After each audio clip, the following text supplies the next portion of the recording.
Rotting in the streets. Don't worry, it just means hipster molting season is here again. Experts say the husks of dead beards don't pose a threat to public safety and are just part of the natural life cycle of these strange organisms. Once a year, all at the same time, every 20-something urban male sheds his ironic beard to make room for larger, more fanciful facial hair. They need the beards. They're a tough exoskeleton that protects these young people from the non-whimsical realities of life. The U.S. Fish and Wildlife Service says it's the largest molting season on record. In Brooklyn, sanitation crews are working overtime to clean up the loose whiskers the exuviating males have left behind. The affected youth's molting season comes right before their mating season, when the males use their lush beards to impress the local hordes of burlesque females. This is the Onion News Network. Got Telegram? You can follow our channel there and discuss show prep with other listeners at telegram.freetalklive.com.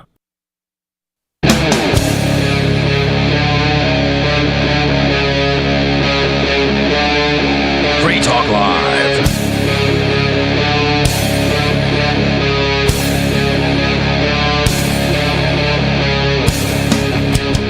It's Free Talk Live, talk radio that you control. And 603-283-6160. That's 603-283-6160. That's the phone number for you to call to bring up whatever's on your mind. That number is 603-283-6160. And it's Free Talk Live, so you can bring up whatever's on your mind. And right now I need to log into that in order to do it. I think I might be able to just answer this call. So with you on Free Talk Live tonight, you've got me, Bonnie. And the most professional radio co-host, Richie Rich. Hey. Anyways. That wasn't a shot at you. That was a shot at the three knuckleheads on last night. Oh, that's mean. Why were they started? They weren't being professional? No, they said that the Free Talk Live doesn't have any professional hosts. Oh, well, that's definitely what Penguin was saying, and I thought that was almost kind of mean, and I did think of you, literally. Appreciate that. Like, Colin asked me who's on the show tonight, and I said Richie Rich, and he's like, oh, is that going to be okay, just you two? And I was like, yeah, Richie Rich is like the easiest person to do the show with if I had to be alone with someone. The most professional. So, we do have a caller on the line. Let's just go right to the unscreened callers. Unscreened caller, you're on Free Talk Live. What's on your mind? Hey, it's Ridley. Hey, Ridley. What's on your mind, Dave Ridley? So, have you guys heard about this? There's an article in the Union Leader. Apparently, a lady is suing. She's suing the Kearsarge School Board because they refused to let her continue. I guess they silenced her and threatened to call police on her based on her comments. I guess must have been during public comment. I saw the headline. Is this the This isn't the state rep that was silenced, is it? I don't know if she's a state rep or not. Her name is Beth. It looks like Scar or Scare. No, she's not a state rep. I'm not sure exactly how she pronounced it. Middle-aged lady. Well, she looks middle-aged to me, but since I'm getting old, I guess maybe I should say old. But I guess she filed it looks like a federal lawsuit. She said a claim that she was, quote, silenced and threatened with police intervention, unquote, after referring to a transgender athlete on a girls' soccer team as a tall boy, unquote. Well, what's wrong with that? Oh, well, it's not currently in vogue. Depends what state you live in. I guess. If you live in a blue state, that's a girl.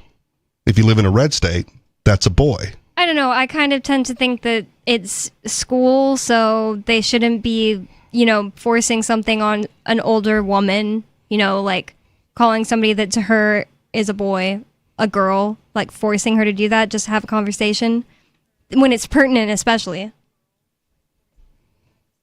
Yep. I bet the kid wasn't in the school. I'm sorry, go ahead. I bet the kid wasn't in the room at this. At the hearing? No, it's a. Why would they be? It's one of those there. Town hall hearings. Because a lot of times people like to claim, oh, that's bullying or something, but that can't be bullying. Yeah. I guess it's attorneys from this thing called the Institute for Free Speech, which I have not heard of, but it exists, I guess. And I just have this first part of the article here. I had to take a screenshot of it. I couldn't make a normal copy of it, so I don't know all the other details. And this happened where? Well, they call it, quote, New London-based Kearsarge School Board meeting. So it's New London, New Hampshire, but okay. Yeah, I don't know why it's called Kearsarge School. I've been hearing so much about it because they had a trans, like, boy to girl kid playing on the soccer teams, maybe it was, so they keep getting in the news and stuff like that. Beth also is the one who the town of Nashua allowed there to be this thing where any resident of Nashua could choose the next flag that went up. It was like every month there'd be a flag. Okay. And they had like their Nashua maybe or their New Hampshire flag, but they were letting people put up flags, and somebody put up like the pride flag. Like, so that was like an example of something that went up. But she put the Pine Tree Riot flag. Okay. Or requested it or whatever. And they denied it and gave her the reasoning that it was like divisive or something like that. So people went out there, including me and Zephin, who's also on the show. Okay. It hasn't been in a while. And we flew Pine Tree Riot flags and got the attention of, oh man, I forget what they're called. A free speech advocacy group. And I'm pretty sure Beth won her case. I just don't remember now if she won. But either way. I am generally a trans ally on most things, excluding sports. Mm-hmm. Like, you know, there's, in my opinion, women's sports exists primarily because women can't compete at the same level as men in most sports. Yeah, I just don't care about sports so hard that I literally didn't care at all. But one thing about it is that women started getting actually injured. Like, there's a girl that was actually like harmed, like beyond repair, like paralyzed. Yeah, but that happens to guys in guy sports. Yeah, right? Like, but that's, you know, that doesn't injuries normally happen to girls in volleyball because someone spiked a volleyball. Yeah, okay, that's fair. But but you could have a strong girl, right? Like, especially at lower levels, right? For a long time, my niece was a giant compared to her peers, and she played volleyball, and she had to play like in the age group that she was in, and she was literally like a foot taller and probably 50 pounds heavier than everybody else on the court, and just dominated, you know, at the time. So, and female, right? Yeah, Not but did trans she at all. injure anybody? I don't know. Well, I don't know. I would love to know, like, how often that happens. But she was strong enough where at that age group, she could have injured people as a female, you know, attacking other females just because of the size differential at the time.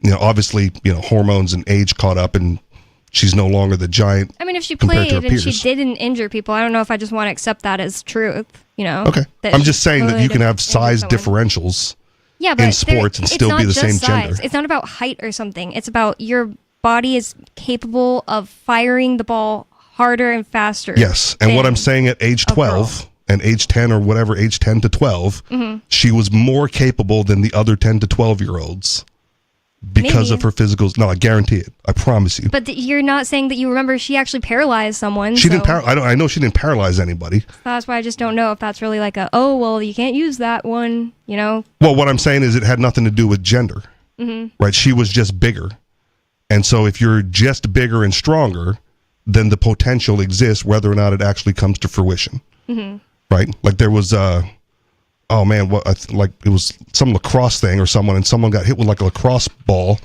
in the back of the head and died at age 16 or whatever. And I forget if it was a male or female, right? But the you know, injuries happen in sports, and that's part of the deal.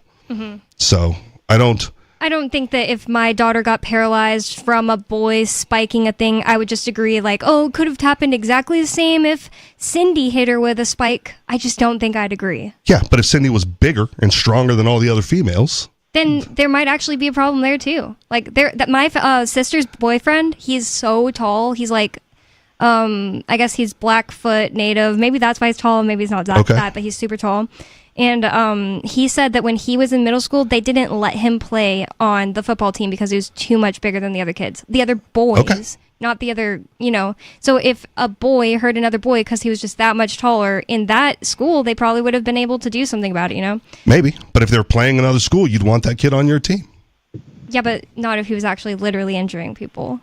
Again, there's, if people are equal, they're not free. And if they're free, they're not equal. You can't discriminate just based on size and No, strength. you absolutely can. That's my whole point. You should be able to discriminate based on this person is dangerously large. Like my sister's boyfriend, it's not like he's like, oh, I am just like torn up to this day about it. Probably just went and did like other things like with his grandpa or whatever. Well, there are other things to do other than sports. Trust me. When it comes to sports, I say that's a weak position then, because if you're big enough and strong enough to dominate, you should. But my there's only a difference problem between just like doing well and harming people. Well, it depends if it's a contact sport, man. Like doing well in football is harming people. Like you hit people pretty darn hard, right? Yeah, but there's an amount of harm that's And like hockey. you basically sign up for that, and there's an amount of harm that's like being paralyzed. That doesn't happen common enough that people are like, that just happens during football. Everybody gets paralyzed during football. Everyone That doesn't get happen. paralyzed, but people do get paralyzed playing football. That is not an uncommon thing. I don't know that it's common enough that it's exactly the same if a 6 foot tall boy hits you and you get paralyzed. It's just like, that happened last week. Cindy did that to Jennifer. Again, not a weekly event, but there's enough paralysis in football where it is an issue. Now we're talking about something that's like, we need stats in front of us. You're definitely pulling an Aria where Aria is like, well, whatever I say is probably statistically correct, and whatever you say is probably not. Like neither of us have stats in front of us, but I've never met someone who's been like, anyone in my family has been paralyzed playing girl-on-girl volleyball, but yet there is this girl 2 years ago got paralyzed because a boy spiked a ball and hit her in the head so hard she's knocked out on the ground. I said knocked up on the ground. Knocked out on the ground, and now she's paralyzed for life. Right. And it's just like, I don't think that would have happened if that boy wasn't playing volleyball with girls. That might be true, but that you can't discriminate against other females. I think I absolutely can and would if I owned a sports team, but the thing you is... You would stop a dominant female volleyball player from playing just because she's so much better than the rest? No, not because she's so much better, but because she was so much bigger, especially if it was an age thing. Like the 12-year-olds who most of them have, maybe 12 isn't the right age, but like the 11-year-olds, maybe most of them haven't hit puberty, and maybe one girl just like hit it super early. Yeah. Yeah, I wouldn't mind saying, that's going to be an unsafe situation for 90% of my people, but not this one. Like, oh, sorry, you just don't get to play sports. It's not the end of the freaking world. Go do ballet, I mean, if you were running the sports organization, that's fine, but I think most sports organizations would want that girl to play. Well. And dominate. I have an actual story of it happening the opposite way, and you are just saying you think somebody would want it that way. I don't think most of the parents would want it that way. But they have the option to take their kid out. It works both ways. Yeah, if you're not good enough to compete, then you're the one who should go do something else. Well, they could. Not it's not because they're not good enough. Player. It's because most people are expected to be around the same age at the same time. But if somebody gets people a are around the huge same age at the same time. growth spurt early, that's kind of on like, sorry, the whole world doesn't revolve around you. And besides, we're not even talking about that. We're talking about a boy wanting to play in high school sports against girls. At that age, boys catch up and then exceed the size of girls. And one of the first things I said was excluding, I'm an ally excluding sports because I don't want to see it either. Mm-hmm. But I don't think it's because of the injuries necessarily, because again, you can have a dominant female who's bigger, stronger, faster than the rest, who's just better than the average player, and you shouldn't discriminate against them and prevent them from excelling at their sport because nobody else is as good. You're handicapping the best people. Even remotely like happens often. The thing I was talking about was like somebody who hit puberty or just a growth spurt way before everybody else. But as far as high school, well, if you want an example, then Caster Semenya, right? The track star. She's like born female, all female. Like completely female, has a naturally higher testosterone.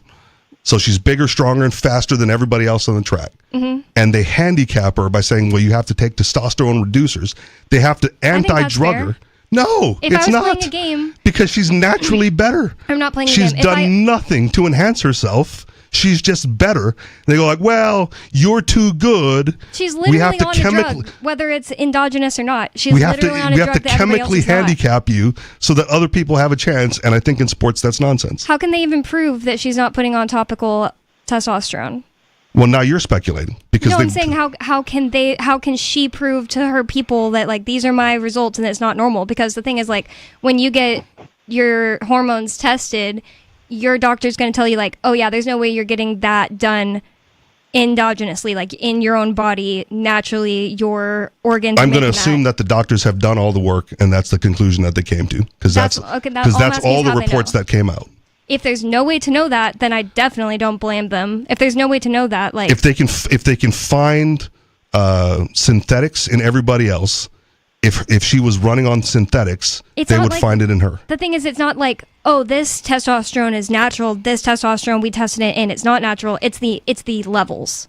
Because basically, when you take a hormone, just shows up in your bloodstream, shows up in your right, and everyone has come to the agreement on the conclusion based on the test that they did run, she has naturally higher levels, and then in order to compete with the women, and then everybody's going to just start doing endogenous or exogenous testosterone and being like, oh, it's just natural, bro. No, because they'll test for it and they'll find that it's not. No, that's what you don't understand. The thing is, my question is there actually like some kind of way for them to know that there's not? Because I don't see how. Everybody could just start doing it. And my answer to you was, I don't know, but I trust every single doctor that has run a test, and they all agree and came to the conclusion that she's just naturally better. I'm sorry that there's just some people that probably can't do contact sports. There's some people that are way too small to do it. Are we going to be like, no, you can't? That's natural. Bonnie should be able to play contact sports with all these behemoth women. That's my point. I've never felt like Bonnie shouldn't play.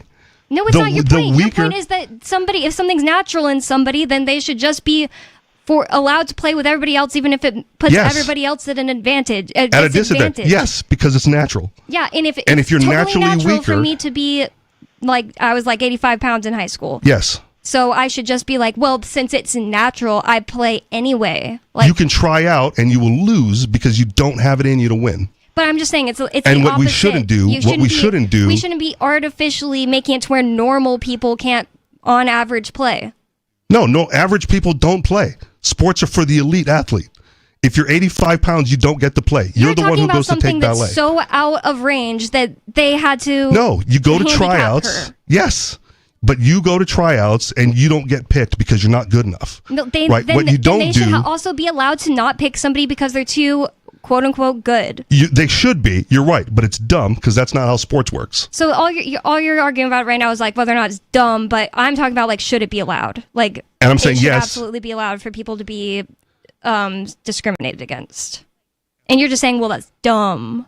Yes. All right. Then. Because when it comes to sports, you want the best, and what we shouldn't do is handicap the best because the average person isn't good enough to compete with them.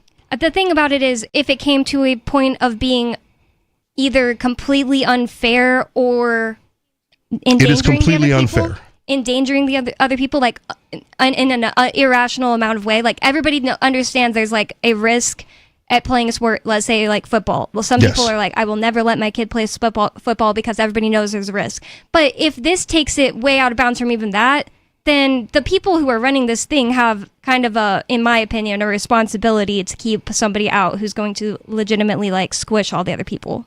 And again, we're going to disagree because I don't think. But your thing is just saying that's stupid, not saying that it's like right or wrong or anything. Because you're taking the best person out because they're so much better than the rest. Yeah, but you're just saying the best. Just because somebody's big doesn't necessarily mean they're the best. Well, then let them play. Have you ever tried to move a couch to somebody who's just like a stupid? If they're not the best, let them play. If they're not the best, let them play regardless of their size. Running into the walls, like I'm strong. I can move a couch. Running into the walls, breaking holes in the walls. Like they're probably not necessarily the best just because they're bigger, but they could harm somebody more easily. And if they're not good enough to play, then that's fine. But I'm saying that there's an advantage to being bigger, stronger, and faster than your peers, and you shouldn't be handicapped because of that, especially in sports. I just think, like, you're calling it be handicapped, and I'm saying it's a handicap. Just not be allowed to play. And it's just like, oh, well, like, sorry, you can't play. There's probably kids that have, like, not expelled, but like failed like 3 grades. Yes. They're not smart enough. You don't put them in charge. Okay, you don't have to be smart to play football. Yeah. You don't have to be smart to play absolutely any sport, basically. Right. And so you should still let them play football. Oh, yeah. Pretty sure that most 20-year-olds are just going to be like way too big for, like the average like football players. But are you talking about like an elementary school league? No, some of them are still in school. Okay, then let them play. I don't think they should be allowed to play.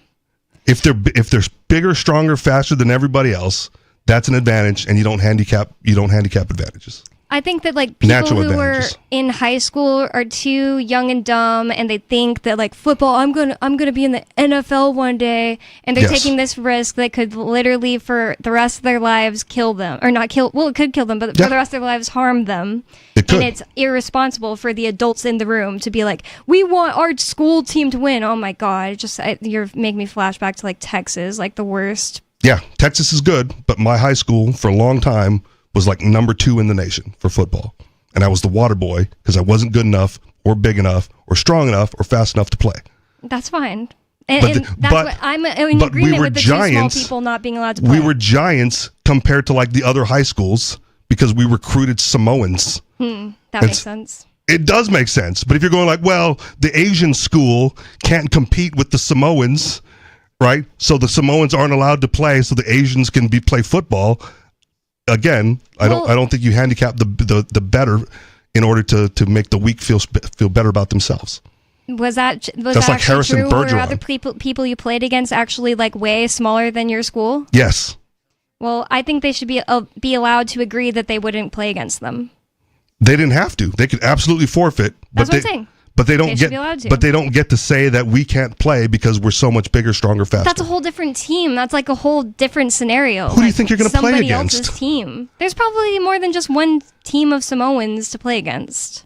Yeah, there was. We've challenged them in the championship, and it was a much closer game. Another team of Samoans? Yeah. Well, the ones that couldn't afford to go to our school went to the public school, and the ones that got the scholarship to play on our football team got the private school education and the football education. I also think there's probably a closer comparison between like just some white dude and a Samoan than a girl on the other team, even that's a Samoan, and a Samoan. It's just like... Yeah, and again, I'll go back to what I said before at the beginning of this conversation was I'm fine. I wasn't saying it against you. I was just simply saying... I don't think women should be playing in men's leagues unless they're good enough. And the fact is that most women aren't good enough to compete in the men's leagues, and so we've established women's leagues for them.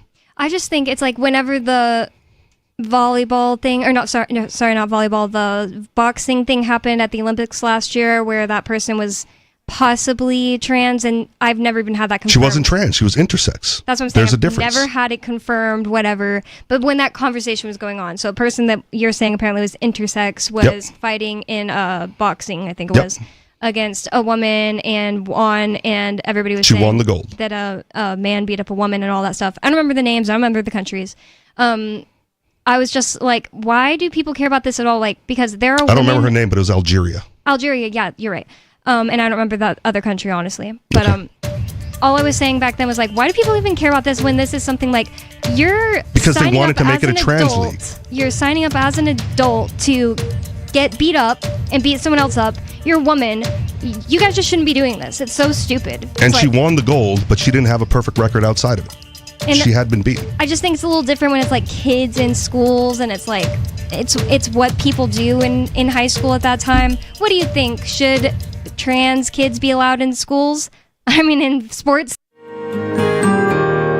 So the protection of life, liberty, and property is what the Free State Project is all about. But it's an effort to move 20,000 people who understand. It's about demonstrating to the entire country that, yeah, we can have a free market, a truly free market. Making it just a freer, great place to live. It's the world's largest voluntarist libertarian community, and it's only getting bigger. That's amazing, to be able to move to a place where other people passionately believe in being free and independent. What the Free State Project is managing to do, though, is to put their money where their mouth is. It's physically getting up across the country and saying, let's go someplace and let's demonstrate the power of these ideas. There's a lot of kind of philosophy that surrounds liberty. There's a lot of thinking about it and talking about it. But here in New Hampshire, people are doing it. 101 Reasons Liberty Lives in New Hampshire, a documentary by Free State Project early movers. Watch it free at 101reasonsfilm.com. 101reasonsfilm.com. From Feature Story News in San Francisco, I'm Ira Spitzer. U.S. federal agents have searched the Chicago residence of Elias Rodriguez, the 30-year-old man suspected of shooting and killing 2 Israeli embassy staff members in Washington, D.C., outside a Jewish museum on Wednesday night. FBI Director Kash Patel called the killings an act of terror and said targeted anti-Semitic violence will be met with the full weight of federal law enforcement. FSN's Tony Waterman is at the scene of the shootings with the latest. Well, the investigation is still very much in the early stages. We are not even 24 hours after this event took place. There has been a very heavy police presence here, investigators inside trying to work out those details. A suspect in this case has been identified as 30-year-old Elias Rodriguez from Chicago. FBI agents are there right now going through what they believe to be the apartment he was living in, looking for any sort of clues as to what motivated him, why he came to this location. Was this intentionally targeted? Did he know these 2 individuals? One thing we do know, officials are saying that after the shooting took place, he went inside the museum, and eyewitnesses say that he tried to pass himself off as an eyewitness himself before security officials detained him. And as he was going into custody, officials say that he said, free Palestine. So there seems to be a connection, perhaps, between what is going on in Israel, what has been happening in Gaza, and the shooting that took place here. The exact connection is still unknown, but officials say this was very much a targeted attack, and they believe that he worked alone. The attack comes amid rising international condemnation of Israel's military campaign in Gaza. The 2 staff members killed were a couple, 30-year-old Yaron Lashinsky and 26-year-old Sarah Milgram.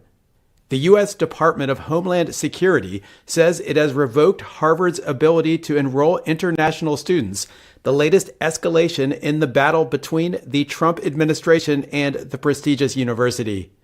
In a letter, Homeland Security Director Kristi Noem accused Harvard of failing to comply with a request for records related to some students who held foreign visas, and said the Trump administration was holding Harvard accountable for fostering violence, anti-Semitism, and coordinating with the Chinese Communist Party on its campus. Last month, Harvard sued the government over pressure to impose changes to its curriculum, admissions policies, and hiring practices. A Harvard spokesperson called the administration's action unlawful and said that foreign students enrich the university and the nation immeasurably. From Bureaus Worldwide, this is FSN. Our Matrix server is about as free as internet chat can be. Join the existing rooms or create your own at chat.freetalklive.com.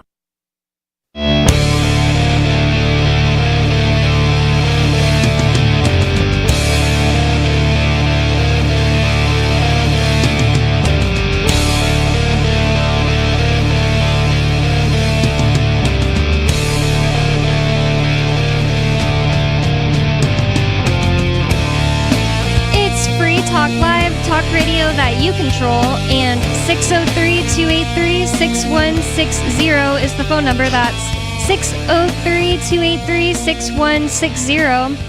And the largest libertarian camping festival, the Porcupine Freedom Festival, is being held at Rogers Campground in the beautiful White Mountains of New Hampshire this June 16th through the 22nd. PorcFest is the flagship annual event of the Free State Project. This year will feature speakers like Jacob Hornberger of the Future of Freedom Foundation, who's going to discuss Ian Freeman's case, Bob Murphy, Joel Salatin, and our own Jay Noon. Come the weekend before, June 13th through the 15th, for the laid-back pre-Porkfest decentralized party, Forkfest, as well. You can go to porkfest.com. That's Porkfest with a P as in Paul. And you can also go to forkfest.party. That's Forkfest with an F as in fire truck. I wrote that, but that's still going to mess me up at some point. So porkfest.com and then forkfest.party to learn more, and we hope to see you there. With you on Free Talk Live tonight, you've got me, Bonnie. And Richie Rich. And Free Talk Live is a call-in talk show that anyone can bring up whatever is on your mind. That's the point. So if you'd like to get in on the conversation with us, bring up something that's on your mind, or change the subject, or tell us we're wrong about what we're talking about, it doesn't matter. It's up to you. That number is 603-283-6160. That's 603-283-6160. And New Jersey is being a hellhole, as it has always been. I'm sure I can say hellhole on the air. It's the Garden State. The Garden State. Yeah, I always have heard that, and I never thought it was any more green or beautiful than, like, honestly, the next state around here. You know, like, everything's green around here. I feel like the most famous thing about New Jersey is its proximity to New York. Right. That's one thing I think about. I think of Jersey Shore, and that was, you know, I was in middle school when Jersey Shore was the thing, so. I've unfortunately seen some episodes. I've seen a lot. Me and my friends used to have, like, sleepovers to watch new ones and stuff. It was an entertaining show. I'll say that. I'm gonna use the term coerced loosely, but I was coerced into watching it because I would go over to my buddy's house to hang out, and his girlfriend would be watching it, and so like that's what's on, man. That's it was just a fascinating train wreck. It's like none of me and my friends wanted to be like them. It was just funny, all right, and so stupid. But I still only remember Snooki. Snooki, yeah. Okay. That's the main one I remember. Even all the men are like the same to me. I remember Snooki and Sammy and the one that called herself Meatball. There was one dude that had like a title instead of a name. The Situation. Oh yeah. Okay. Yeah. All right. So I remember that about New Jersey, and I also think of it as being like a statist hellhole. Yeah. During COVID, some people that came up here to visit, there were tons of people that came up to New Hampshire to visit during COVID. That's when I moved here, and the stories that I would hear from all the different states, there were multiple different states that had it really bad. I feel like my stories from just like San Antonio were pretty bad. People thought Texas was probably great, but the cities were not. But one of the worst ones was New Jersey. People were getting their kids taken away for not masking their kids and stuff like that. Wasn't the New Jersey where the gym owner like protested against it? Ian Smith. Okay. Yep, for his Attila's gym. All right, good memory. He went and opened his gym up when the state had closed it. We do have a caller in line, so we'll get into why New Jersey is statist and a hellhole and horrible after we talk to this caller, unless he wants to talk about how New Jersey is a hellhole. Caller, you're on Free Talk Live. What's on your mind? Jersey Shore is the greatest show of all time. What? No, it's not. Yes, it is. And Snooki and Sammy Sweetheart makes my PV hard, and so did the other one. I forget what her name was. Jen. The Situation? Deanna. Oh. The one that called herself Meatball. She was Deanna or Dina or something. I think there was another one. Really? Angelina? Angelina was prettier than Deanna. No, it's the one that lived with Snooki. Oh, JWoww. Yeah. You know way too much names. I'm telling you, I actually watched the show. I believe you. Yeah, it was a good show for the chicks. No, I don't think anybody seriously thought that. Like, I don't think anybody was like, yeah, they're so hot. You think dudes were watching for other dudes? Or you don't think dudes were watching the show? I feel like mostly women were watching. Maybe some dudes were being coerced like you. And maybe there were some dudes like her that thought they were hot. I don't know. I think JWoww was actually like a pretty person. And I actually think Snooki is pretty today. She wasn't back then. And they were just disgusting. Like, you probably ground zero for new diseases.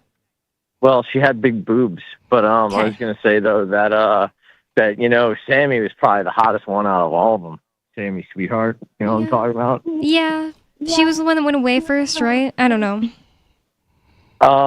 Yeah, I feel like a bunch of them went away though. You know, if you put up names and faces, I would not be able to match any of this. Not even Snooki? Maybe not anymore. Oh, really? Yeah. Current day Snooki looks very different. I think the only reason Snooki sticks out to me, number one, because of her name, and I think she made a few appearances for like WWE. Oh, I thought you were going to say South Park. No, because I foolishly self-boycotted South Park a long time ago, and I regret that. Yep. She was like a monster that would say like Snooki wants snoo snoo and try to have intercourse with people. Okay. Yeah, that's pretty Turds type of girl. Turds type, right?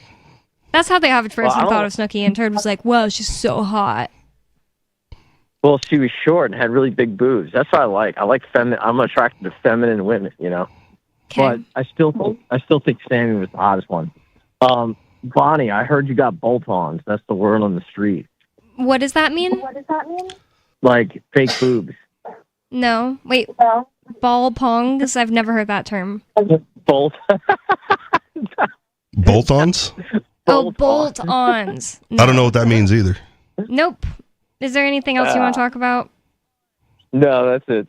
Okay.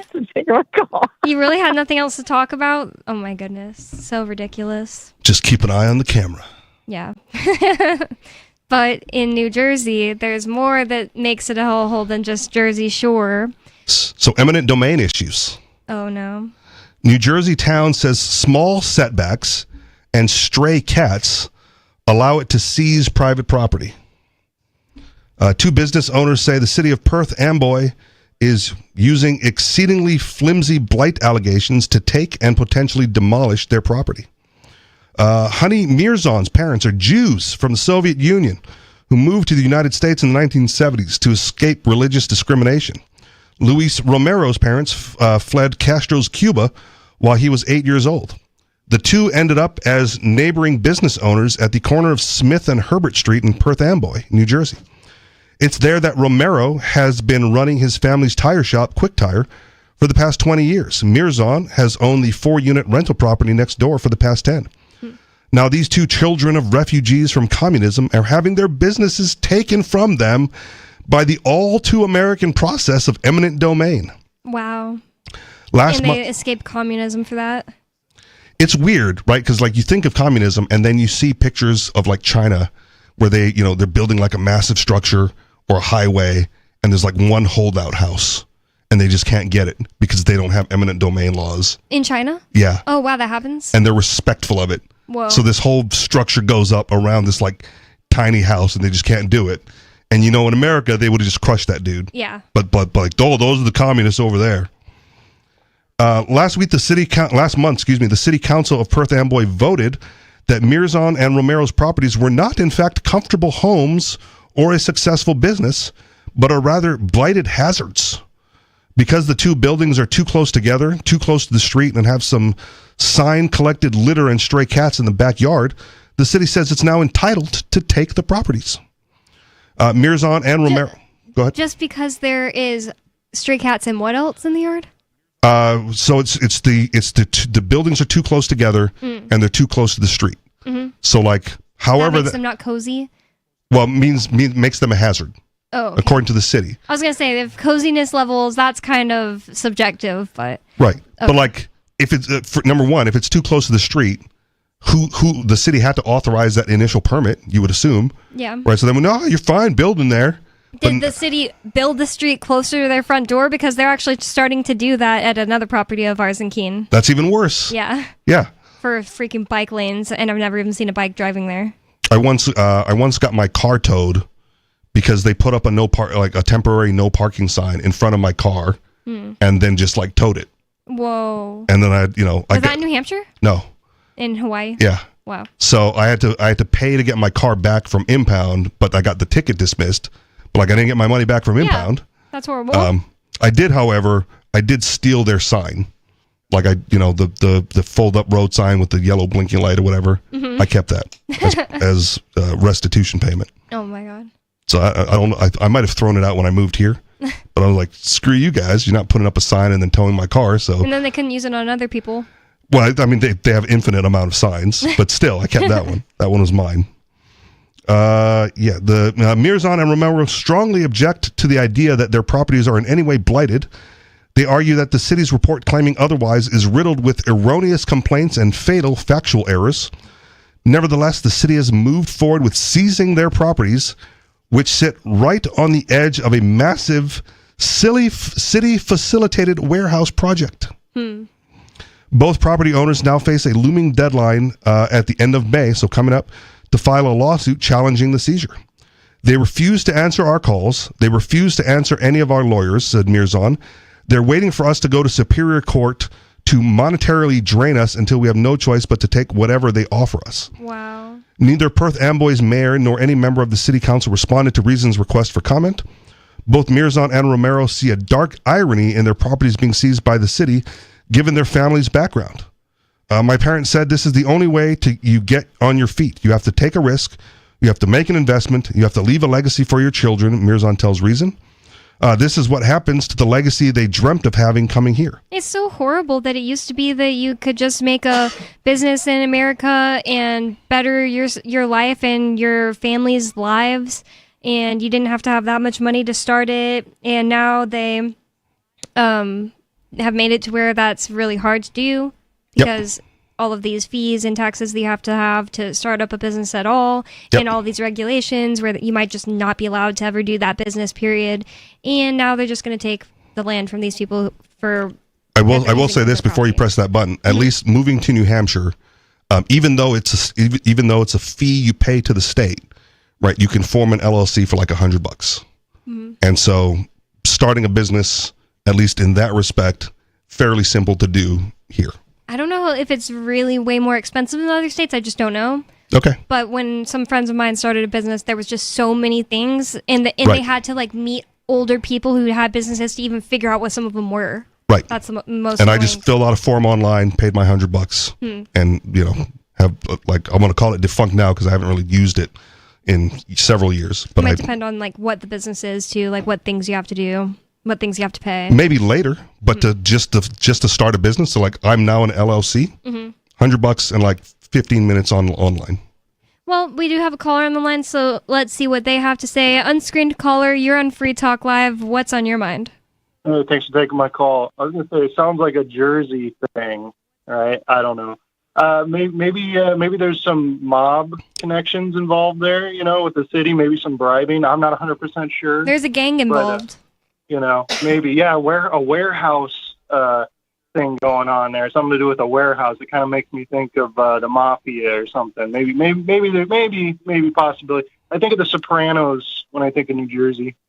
But the problem is, if it was a mafia thing, they just would have like extorted them directly, right? Like the mafia can't use eminent domain. No, they're trying to get out of the business. They're trying to go legit. Okay. That's the whole point. That's the whole point, right? Okay. Maybe all of the mafia joined the gang called the government. No, it might be New Jersey. There was some state where they literally elected a former mafia guy, like a mafia hitman or something. You keep talking. I'll see if I can find it. Was it New Jersey? Have a good night. Okay. Thank you for the call. Never mind. I mean, there is a gang involved. Yeah, it's the government. Yeah.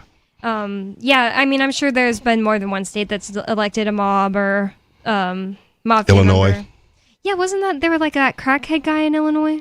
I don't remember exactly, but what's the governor? Rod Blagojevich or whatever. I think that's the one that was accused of having mafia or mob connections. Yeah, the whole idea behind eminent domain is just insane because they have their little justifications and they get to decide if those justifications are justified, and then they just get to take your stuff. They get to take your things and your property, and they never have to give them back to you if it's found out that, it wasn't really justified. And even if you want to be like a constitutionalist about it, like the plain words in the Constitution regarding eminent domain are very clear, and yet the Supreme Court in Kelo versus New London, which was the Pink House, down in Connecticut, altered the meanings of the words to allow for more things like this, more taking advantage of this. That case caused that? Yeah. Wow, I didn't know because I'm trying to remember the exact terminology. The terminology in the Constitution is like public use. So it has to be like, whatever you're taking it for has to be, like they're encroaching on your Keene building, right, to build a road. Mm-hmm. Well, presumably the road is for everybody, right? So they're going to get away with that one because this is public use. In Kelo versus New London, they said they changed it from public use to public benefit, and they weren't taking it for public use. They were taking it to give the land to a private organization who would more efficiently use that land and therefore pay more taxes to the city, and that was for the public benefit, because now the city would be taking in more income that they could then use for public projects, but that particular piece of parcel was not for public use. It was for the public benefit, and that's what changed. So and that's what's so crazy. It's just like that. Just because people could get jobs there, it's just so subjective about what is public benefit. Well, yes, but public use seems very clear, like roads. More clear, yeah. More clear, yeah. Roads, if they were putting up like a city building or something, like a town hall, I'm not agreeing with it, but I could understand the justification based on like the public use theory. Fine, you're going to extend the sidewalk onto the property as for sidewalks for public use.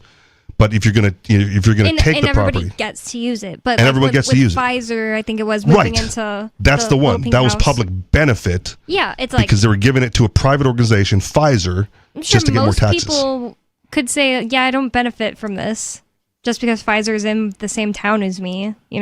Well, that's the long justification. So Pfizer, you don't benefit directly because you're not going to be able to walk into Pfizer's building, right, unattended or like you would on a sidewalk or on the road. Yep. But again, the town would collect more tax revenue, and that was public benefit. That's just insane.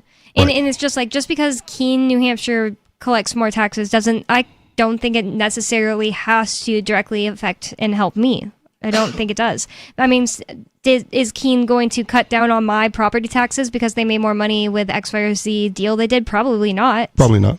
That would be the only way I could really see why or how they could prove that, yeah, you definitely are benefiting from this, as if they cut my property taxes directly. Right. Well, and as a libertarian / anarchist, whatever label you want to use, right, anytime you're giving the state more money is not a good thing. Yeah. Actually, yeah. I could probably prove that it benefits me less if they start going after you for parking ticket, blah, blah, blah. Right. If the state has more income to use, not for you, then they're obviously going to use it against you to rip you off more. And that's why in some form or fashion. Democrats absolutely love that type of language. They can get people on their side by using that language because it's like the public good, the greater good is what they always love to say. Like, there's actually signs in New Hampshire, I don't know if it's a national thing, but I've seen it in New Hampshire, that Democrats will put in their yard that say, Democrats for the greater good. Yep. At the expense of the individual. Yep. Yep. Just absolutely brainwashing propaganda. We do have a caller on the line, so I'm going to go to the calls and see what you have on your mind. Unscreened caller, you're on Free Talk Live. What's on your mind? Why is this unscreened? I called from my home phone. This is Gigi. Oh, I just didn't go to the screening page right now. Okay. That's all. Hi, no, Gigi. I don't do star 67 when I call Free Talk Live. I bet you'd star 69 if the captain was here, though. Ridiculous. Aren't you adorable? You got that right, honey. See? Well, this is Gigi from South Carolina. You're so cute. You know me, don't you? Wherever the captain is in his RV wandering about the countryside, I wish him a safe journey, and I miss his contributions very much. I adored him. Gallivanting, as he liked to say. Well, would you say he was very professional, Gigi? I beg your pardon? Would you say the captain was very professional as a host of Free Talk Live? He had a wicked sense of humor. All right. But he was very bright. I loved his, I loved that he had a great sense of humor. He was into current events like me, and I learned a lot from him on economics and business like I do with you, because I don't have a background in that, and I like to listen and learn from people. Can't know everything in life. Unless you're Donald Trump. At Social Sunday, I was talking to people at the table, and we were all saying, like, yes, there were tons of people that Captain was their favorite show to watch and everything, and I don't know why Penguins seems to think he was, quote, unprofessional. I don't know. I think don't share that opinion. Right. I don't share that opinion I think at all. that Penguin just compares everyone to Ian and Mark, and that's all. You know, like, there are people who, like, nothing will ever get better than their favorite X, Y, or Z thing, and it's, like, nostalgic to them. Yes. And I think that's what it is for Penguin. I'm there too, right? Like Mark and Ian, or Ian and Mark are 1 and 2. You know that. Yeah. You're always a gentleman. You have a wonderful, open, and inclusive mind, except when it comes to the death penalty. What? I said you have a wonderful, open, and progressive mind. Okay. Except you once made a comment about the death penalty, okay. which I disagreed with you, but you are entitled to your opinion. Okay. Do you want, I mean, if you want to talk about it, I'm more than happy to rediscuss it. I'm not sure. No, sir, that's not why I called. All right. We can respectfully disagree.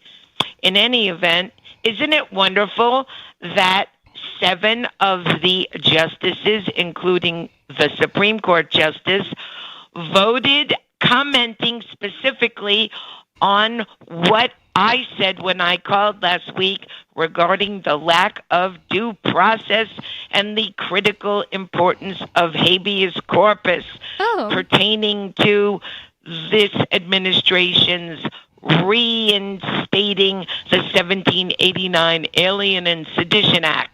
Deport, deport, deport, guilty prior to any type of time in court to plead your case and hear what a charge or charges are levied against you. Yeah. I am a happy woman today. So I did read an article on this, and one of the positions raised or concerns raised was that when in making their decision, like, I think you're right, they got the decision right, but they left some things like ambiguous. So they said, like, oh, I agree with you. Yes, but I think there was a reason as to why. Okay, go on. And again, it's just my opinion. I could be wrong, both technically as well as legally. I feel that the ambiguous... Wait, am I saying it right? Ambiguity. Yes, sir. Thank you. The ambiguity was purposely left blank in terms of broad general because they took it on an emergency appeal, but many of the justices made comments in the oral arguments. This should have gone through the proper appellate channels. Okay. So you think they'll revisit it then? Because what you don't want from the Supreme Court is ambiguity. Like, it's got to be cut and dry when they make their decisions. So you know. I think it'll go back down to the lower courts. I could be wrong, and you could be correct. I just don't like ambiguity when it comes from the Supreme Court. Right? Yeah, we will see what unfolds. Okay. So did we find out why? Oh, well, we can talk about it in the next segment. Thank you for the call, Gigi, and I really appreciate her bringing that subject up. I didn't have it in show prep, and definitely needs to be talked about. Trump was at least toying with the idea of suspending habeas corpus, and I could see him saying, oh, it's an invasion. So let's talk about it. 603-283-6160. You can call in with whatever's on your mind. It's Free Talk Live. More Free Talk Live coming up. Don't go anywhere. 603-283-6160. If you're looking for work, the person you are applying to is probably so swamped with applicants that he or she is tough to reach. So call early in the day, before 8 a.m., before the palace guards arrive. You'll need your prospect's direct number, and here's a sneaky way to get it. Suppose the company's main number is 555-5000. You should call 555-5012. When someone says, "Good morning, Pam Johnson," you should innocently say, "Oops, somebody here must have written this down wrong. I was calling for Tom Frederick. What's his direct number?" If the very next thing you hear isn't Pam giving you Tom's number, it may be, "Good morning, Tom Frederick." For more tips for job seekers and getting better results in all your day-to-day communication, hit survivalspeech.com. I'm Holland Cook. The new 4th edition of Healing Our World, The Compassion of Libertarianism will take your understanding of liberty to a deeper level and has over 1,300 updated references, new cartoons, and a foreword by Dr. Ron Paul. With discounts for multiple book purchases, the 4th edition of Healing Our World is a great gift for the liberals, pragmatists, environmentalists, and Christians in your life who think libertarianism is cold-hearted. Get yours today at healing.freetalklive.com and use promo code FTL for a $5 discount. There are lots of ways to listen to Free Talk Live. Our podcast has been around since podcasts began, and now the FTL feed is loaded with content besides our full show archives. Did you know that we make it easy for you to customize your podcast subscriptions? We have different feeds, one that includes only our full shows, one with just the Daily Digest, and our main feed that includes everything. You decide what you listen to. It's quick and easy to customize your feeds at feeds.freetalklive.com. That's feeds.freetalklive.com. The latest episode of Free Talk Live continues with Hour 2 up next after the news here at listen.freetalklive.com. From Feature Story News in San Francisco, I'm Ira Spitzer. U.S. federal agents have searched the Chicago residence of Elias Rodriguez, the 30-year-old man suspected of shooting and killing 2 Israeli embassy staff members in Washington, D.C., outside a Jewish museum on Wednesday night. FBI Director Kash Patel called the killings an act of terror and said targeted anti-Semitic violence will be met with the full weight of federal law enforcement. FSN's Tony Waterman is at the scene of the shootings with the latest. Well, the investigation is still very much in the early stages. We are not even 24 hours after this event took place. There has been a very heavy police presence here, investigators inside trying to work out those details. A suspect in this case has been identified as 30-year-old Elias Rodriguez from Chicago. FBI agents are there right now going through what they believe to be the apartment he was living in, looking for any sort of clues as to what motivated him, why he came to this location. Was this intentionally targeted? Did he know these 2 individuals? One thing we do know, officials are saying that after the shooting took place, he went inside the museum, and eyewitnesses say that he tried to pass himself off as an eyewitness himself before security officials detained him. And as he was going into custody, officials say that he said, "Free, free Palestine." So there seems to be a connection, perhaps, between what is going on in Israel, what has been happening in Gaza, and the shooting that took place here. The exact connection is still unknown, but officials say this was very much a targeted attack, and they believe that he worked alone. The attack comes amid rising international condemnation of Israel's military campaign in Gaza. The 2 staff members killed were a couple, 30-year-old Yaron Lashinsky and 26-year-old Sarah Milgram. The U.S. Department of Homeland Security says it has revoked Harvard's ability to enroll international students, the latest escalation in the battle between the Trump administration and the prestigious university. In a letter, Homeland Security Director Kristi Noem accused Harvard of failing to comply with a request for records related to some students who held foreign visas, and said the Trump administration was holding Harvard accountable for fostering violence, anti-Semitism, and coordinating with the Chinese Communist Party on its campus. Last month, Harvard sued the government over pressure to impose changes to its curriculum, admissions policies, and hiring practices. A Harvard spokesperson called the administration's action unlawful and said that foreign students enrich the university and the nation immeasurably. From Bureaus Worldwide, this is FSN. With FSN Spotlight, I'm Simon Marks. Today, remembering the actor George Wendt. If you don't recognize the name, I'm sure you recognize the character. Afternoon, everybody. How you doing, Norm?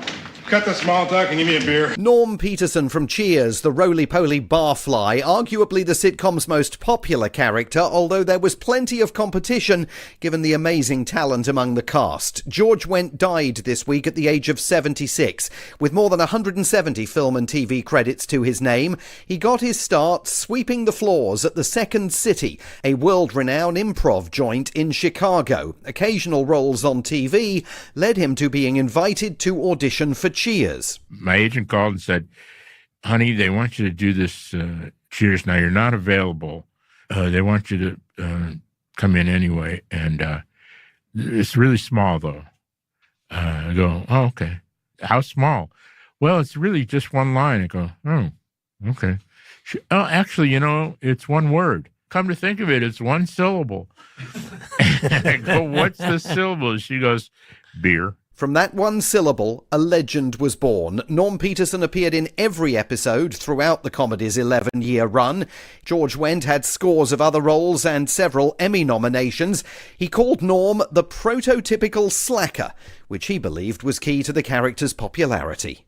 With FSN Spotlight, I'm Simon Marks. The main news again. U.S. federal agents searched the Chicago residence of Elias Rodriguez, the 30-year-old man suspected of shooting and killing 2 Israeli embassy staff members in Washington, D.C. And in the latest escalation in the battle between the Trump administration and Harvard, the Department of Homeland Security has revoked the university's ability to enroll international students. That is the latest feature story news. Ira Spitzer. The Princeton Medical Institute has found that the most common deathbed regret, more than losing contact with family or spending too much time at the office, is never having sprayed a fire extinguisher all over the place. Similar themes emerged in our interviews with dying patients. Some wished that they'd taken more risks. Others wished that they'd lived a life truer to their dreams. But almost every single person surveyed, regardless of their age or circumstance, said that their most significant regret was never having grabbed a fire extinguisher off a wall and blasted it around a room until it ran out of foam. I've lived a good life. I was a nurse for 32 years. I have 3 beautiful children, but I've never smashed my elbow into a glass case, grabbed a fire extinguisher, and gone whoosh over everything. This is the Onion News Network. You can stick it to the man and big tech. Join our FTL social mastodon at social.freetalklive.com.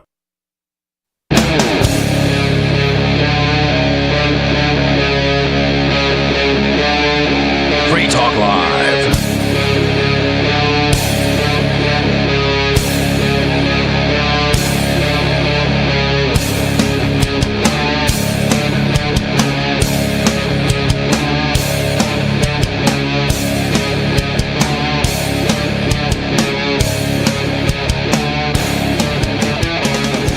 Free Talk Live, talk radio that you control, and 603-283-6160 is the phone number. That's 603-283-6160, and Free Talk Live is brought to you by LibertyMinded.com. Official Free Talk Live gear like t-shirts and hoodies are available at LibertyMinded.com. Plus, you'll find a unique collection of cool and funny liberty-oriented clothing at LibertyMinded.com. That's LibertyMinded.com. And with you on Free Talk Live tonight, you've got me, Bonnie. And Richie Rich. And we really didn't spend enough time on the fact that this town in New Jersey is taking property from people for such silly reasons, because they can basically make up anything because they've made the parameters so large and vague. Right. And one of the reasons is that stray cats, like, in the backyard, live in the property, right. Live on the on the land. It's like stray cats don't just live in any one yard; they go all over. Yeah. They probably like sat around for hours, like, oh, what can we get on these people? And a cat goes by, and they're like, yo, there's something, stray cat in the yard. Right. I mean, stray cats walk through my yard all the time, but I don't have one. And the other two, right? There was like there's 3 main things. The stray cats was one of them. The other one was too close together and too close to like the edge of the property, right, to the road. Yeah. And the point for those is like, well, again, I don't think they built this without getting a permit. Mm-hmm. Right. So someone from the city went like, yeah, no problem. Yep. Check. At some you point. can do it at some point. Right. So to come back and say like, well, it's too close to the road. Then we could just take it. And we can take it now. Like, dude, you let them put it too close. The time to address that was when they were getting the permit. Yeah, what thing that you've gotten a permit for can the government just come and say, well, now we could take your whole property because you did this thing that you got a permit for? Clearly, because they're doing it in New Jersey. Mm-hmm. My parents said, back to the article, my parents said this is the only way you get on your feet. Oh, I read that one already. This is what happens to the legacy they dreamt of having come here. The reason my parents what left country was Cuba. it? Oh, Cuba. One of them was from Cuba. I forget where the other one was from. I can scroll up in a minute. Another hellhole. Right. Communist hellhole. The reason my parents left Cuba is the system, how it was. They just come to your home, say, we want this property. You have to get out, says Romero. Here, it's done legally. Make way for getaway. In April 2024, Perth Amboy Mayor Helman Kaba and members of the city council gathered a few houses down from Mirzan and Romero's properties on Smith Street for a little demolition work. The occasion was a press conference to announce the beginning of the city's Gateway redevelopment project. For 2 decades, Perth Amboy has been plotting a conversion of the town's waterfront and former industrial areas into a more desirable mix of apartments, recreational space, and logistics businesses. Gateway, a joint project between the city's redevelopment agency and Denver-based developer Viridian Partners, was the latest stage in this massive government-led reinvention of Perth Amboy. So again, much like the Kilo case, not for public use, right? For private use that they're going to justify by saying public benefit because, it's so much more beautiful here now with this redevelopment. That's ridiculous. Even beauty is subjective. In a way, subjective. No, it's objective. I think that it's at least partially objective, but I mean, then there's like opinion does, weigh in. It's like I could say that I think it's more beautiful in the desert than the green, lush river. Like no one can argue that. Yeah. Too bad he already called in, but Turd Ferguson has definitely different beauty standards than other people. Yeah, he loves Snooki. Right. That's his number one fave. Okay. But symmetry is a big part of it. When they go like, when we're measuring objective beauty, symmetry is a big part of it. But I also had like a buddy once tell me, he's like, Rich, I know your type. I'm like, what's my type? He's like, dude, you like tall, white, ugly chicks. I'm like, what? Okay. I'm like, I don't think they're ugly. That's the difference. Yeah. Right? Like, it's subjective. Ooh, ugly chicks. Yeah, no. I wonder if anybody is. No. Again, not to me. But to him, yes. Except the one time. So I was working with him at a salad restaurant, and this chick that I thought was hot, she was a model. Like, she had modeled in like car magazines.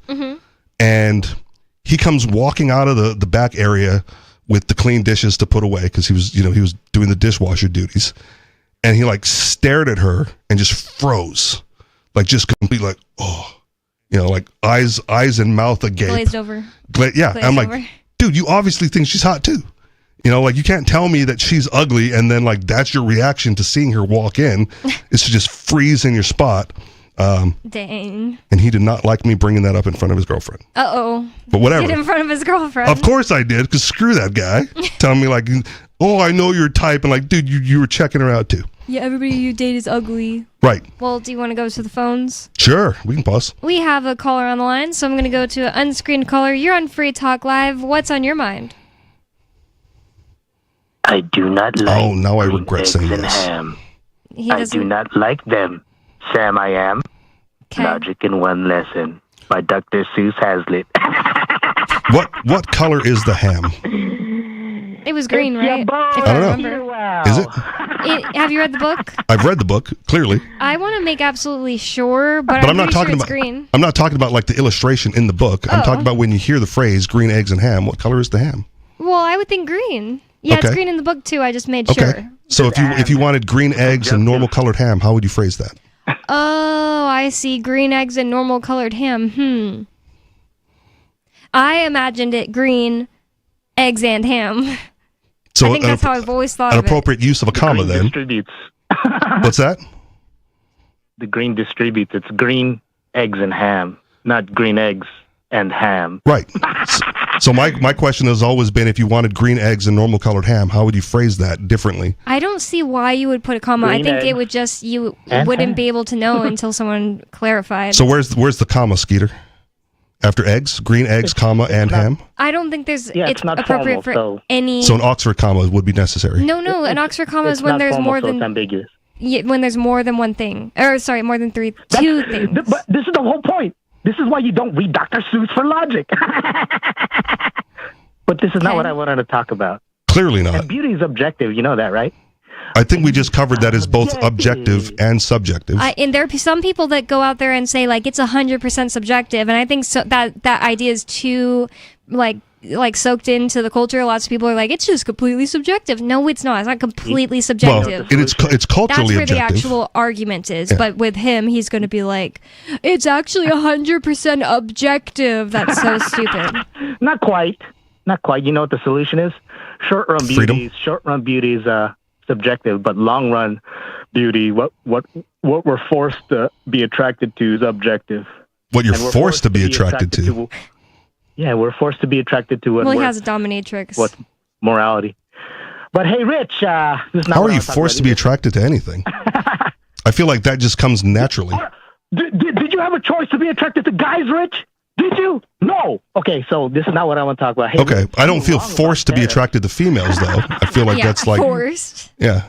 Skeeter's like, I was forced. I didn't want it to be this way. Okay, then change your preference for guys, Rich. I dare you. Okay. But hey, Rich, you were wrong about tariffs. Did you realize that? Now you see how raising tariffs in the short run can lower tariffs in the long run. You admit you're wrong now that China and U.S. are on the verge of negotiations? No. You see it's at least possible, right? What Trump admitted from the beginning was that he was using it. Trump was using it as a negotiating tool. I acknowledge that. But no, you didn't. You just said, "Oh, we're shooting ourselves in the foot. It's stupid. It's stupid." And I said, hey, yes, because the American consumer is still worse off. No, they're not. Right? Trump came out and said, well, maybe the kids don't need 30 dolls. Yeah. Maybe they can live with 2. It's a tacit admission that his policies make people financially worse off. In the short run, if they manage to negotiate, like, let's say, 0 tariffs for a longer period of time than the period that they increased the tariffs for, we experience a net benefit. We get cheaper dolls for a longer time than we get more expensive dolls relative to if we did nothing, right? You need to learn how to do game theory, boy. But this is not what I want to talk about, right? Again, you're terrible at game theory, too. Privacy. Is it actually true that it's at all possible that we're going to get cheaper anything out of this? Because I don't see the way. No, because he's still keeping the tariffs at like 80%. And it also seems like he's just trying to steal the language from like Malay, like, oh, short-term pain for long-term benefit, but Malay was doing things like deregulation, right. Actually cutting out the government. Yes. And the shorter-term pain from Malay's deregulation was for people who were addicted to government payouts. Like they're going to experience pain. The only problem with like tit for tat is you're not truly working with rational actors in this case because they're like government people.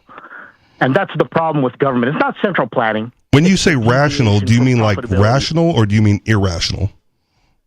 Well, this case, so the Austrians use rational in a heterodox sense. That is crazy stupid. I never want to use that term. Rational means you're in line with profitability and evolution.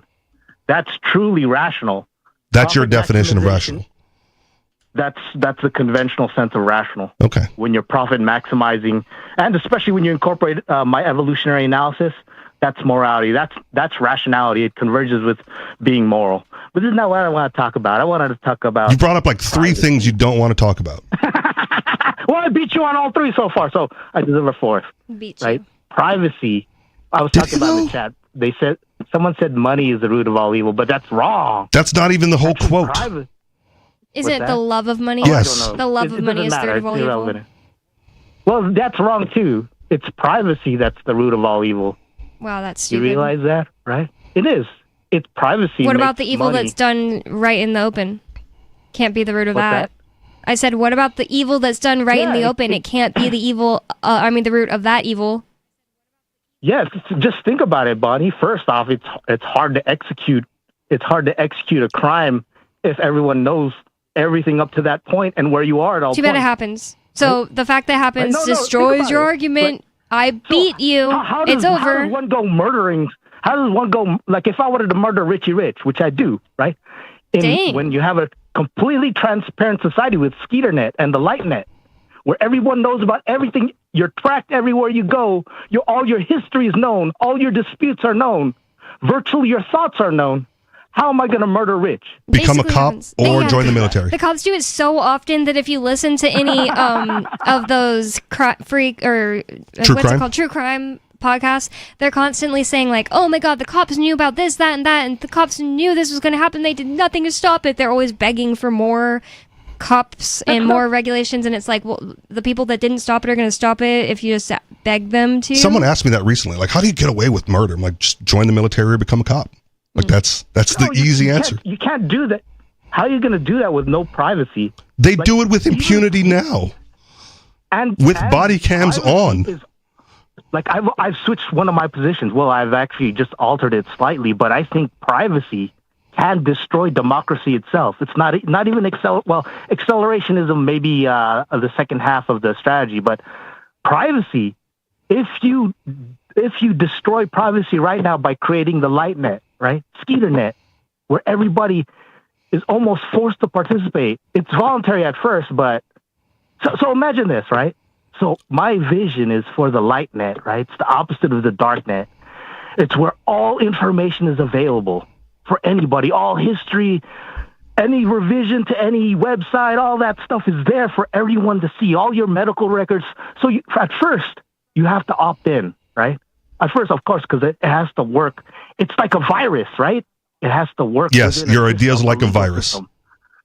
Yes, and it'll spread like one because evolution will select for it, right? Once, and then it will die like one. Adopting it, because that's also evolutionary. But this is where the money's. So a light net. The light net will serve all major infrastructure for any economy. Imagine this: Skeeterpedia, Skeeter Bay, right, and Skeeter Coin, right? I feel like this is the plot to Hot Tub Time Machine, where he goes back in time and like creates Lugal. Yeah, I don't know. Oh, watch it. Put that on the list, Bonnie. I'm talking about the ultimate form of the internet. You're talking about the ultimate form of like openness and non-privacy, but it's opt-in, so I've already opted out and I'm not part of it. So If we're still talking about is it the root of all evil, and you're saying privacy is, somebody can decide in the middle of walking down the street that they want to kill somebody and do it right there in the open. So you're and they do it in New York. Yeah, it's just over. It would have to be. It would almost It's just have over. to be random, though, Bonnie. I mean, no one. Well, most murders are random. That's not true. Huh? No. Oh yeah. Wait, it's the opposite. Sorry. Most murders are calculated already. My bad. Yeah, or acts of passion. Passion. So they wouldn't like happen. That would again. be hard to do, right? But there are lots of random murders happening all the time recently. So yes. Not most, but it actually happens pretty often. First off, even if you could get away with a random murder, you couldn't. I mean, even if you could execute a random murder, it doesn't. You're just trying to change the subject again because I didn't say anything about somebody getting away with it. It's like the evil is done when that person's murdered, unless you disagree because you want to murder Richie Rich. Like a school shooting. That's what I'm saying. They know who it is. It happens way too often. That one in New York, that person said he just went to a store and said there's too many black people and started shooting. Yeah. What? Yeah, but imagine. I'm just kind of done with this conversation. It's boring. Bye. Bye, Skeeter. You're boring. Doesn't really even matter if we decide like that the root of all evil is something else other than what it is. It's just like the root of all evil is privacy. So if you eliminate privacy, then you eliminate evil. But that's clearly not the case. Yep. Because again, my example of cops and military, right? They kill and rape and murder like with impunity already. And there's no privacy, they just get away with it. Yep. And if you want, if there's like, if you're worried about repercussions, right, like school shooters, the random attacks, like during COVID, when people in New York were just like, oh, we're just going to like bash people who are Asian. Oh, yeah. Just because they happen to be Asian. Yeah. Right? Like the privacy is not going to prevent that, or lack of privacy is not going to prevent that. Yeah. They're just, it's random, man. There's like cameras everywhere in New York. That's one of, libertarians, anarchists, whatever, we get accused of like wanting like a utopian society where none of this bad stuff happens. It's like, no, we want the voluntarism. We want people to obey the non-aggression principle, but that doesn't mean that those random acts of violence aren't going to occur. There just has to be ways to prevent it or, adjudicate after the fact. And also just there shouldn't be a framework for people to opt into doing bad stuff and not get with impunity. Right. You wouldn't have that. All honestly, I believe that there would still be bad things happening, but it would naturally happen less often. Yep. And that there wouldn't be this unnatural system where people have an incentive to do bad things. Right. Once you form a government based on those coercive tenets, right, you guarantee that there's going to be some violence and coercion in the system. Well, we hung up on Skeeter, but 603-283-6160 is the phone number if you'd like to bring up whatever's on your mind. Tell us we're wrong about what we're saying, or you could totally change the subject. It's up to you because it's Free Talk Live, but more from this story about this company in New Jersey that the government is just working with to steal land from people whose parents came here from Cuba and escaped communism, and they just wanted to create a business and make better lives for themselves. Well, now communist New Jersey is going to take their business's land. I'm going to say fascist New Jersey. Yeah. Because they're giving it to private industry. Yeah, that's a good point. They're working together. Gateway, a joint project between the city's redevelopment agency and Denver-based developer Viridian Partners, was the latest stage in this massive government-led reinvention of Perth Amboy. Viridian Partners had promised to invest $110 million in cleaning up the 44-acre Gateway site that would eventually become a massive warehouse and parkland. But first, some old buildings on the edge of the site had to be torn down. This key entrance to our city, once tarnished by decay, is now the focal point of our redevelopment efforts. And that's like every big city. There's even like a South Park joke about this, how they take Kenny's rundown house because he's poor. Yep. And they turned it into like downtown South Park, and it means downtown South Park. And they turn the crappy part and make it like trendy, and they still keep Kenny's house, and it's like, oh, over by the house, and it's like the historic district. Yeah, the historic district. It's like all big cities are doing this. It's just gentrification, and they're trying to make it cool. And it's like, oh, it's so cool that there's like this nice pizza shop, and then right next door is like the projects, and like and the next block is crackheads. Oh, so cool. But yeah, every big city is doing that now. Now, ironically, right, if they wanted to buy the land and develop it and offer fair price to the previous owner, or at least make them an offer, right, they should be able to do that. Mm-hmm. Hey, we're doing this project, and it's always like the last mile problem, right? The last holdout's going to get the biggest payout because you can't finish it unless you pay them off huge. So like, what do you do about that? Mm-hmm. And Disney solved that problem years ago. You just try to not let them all know what you're doing. That's what Disney did.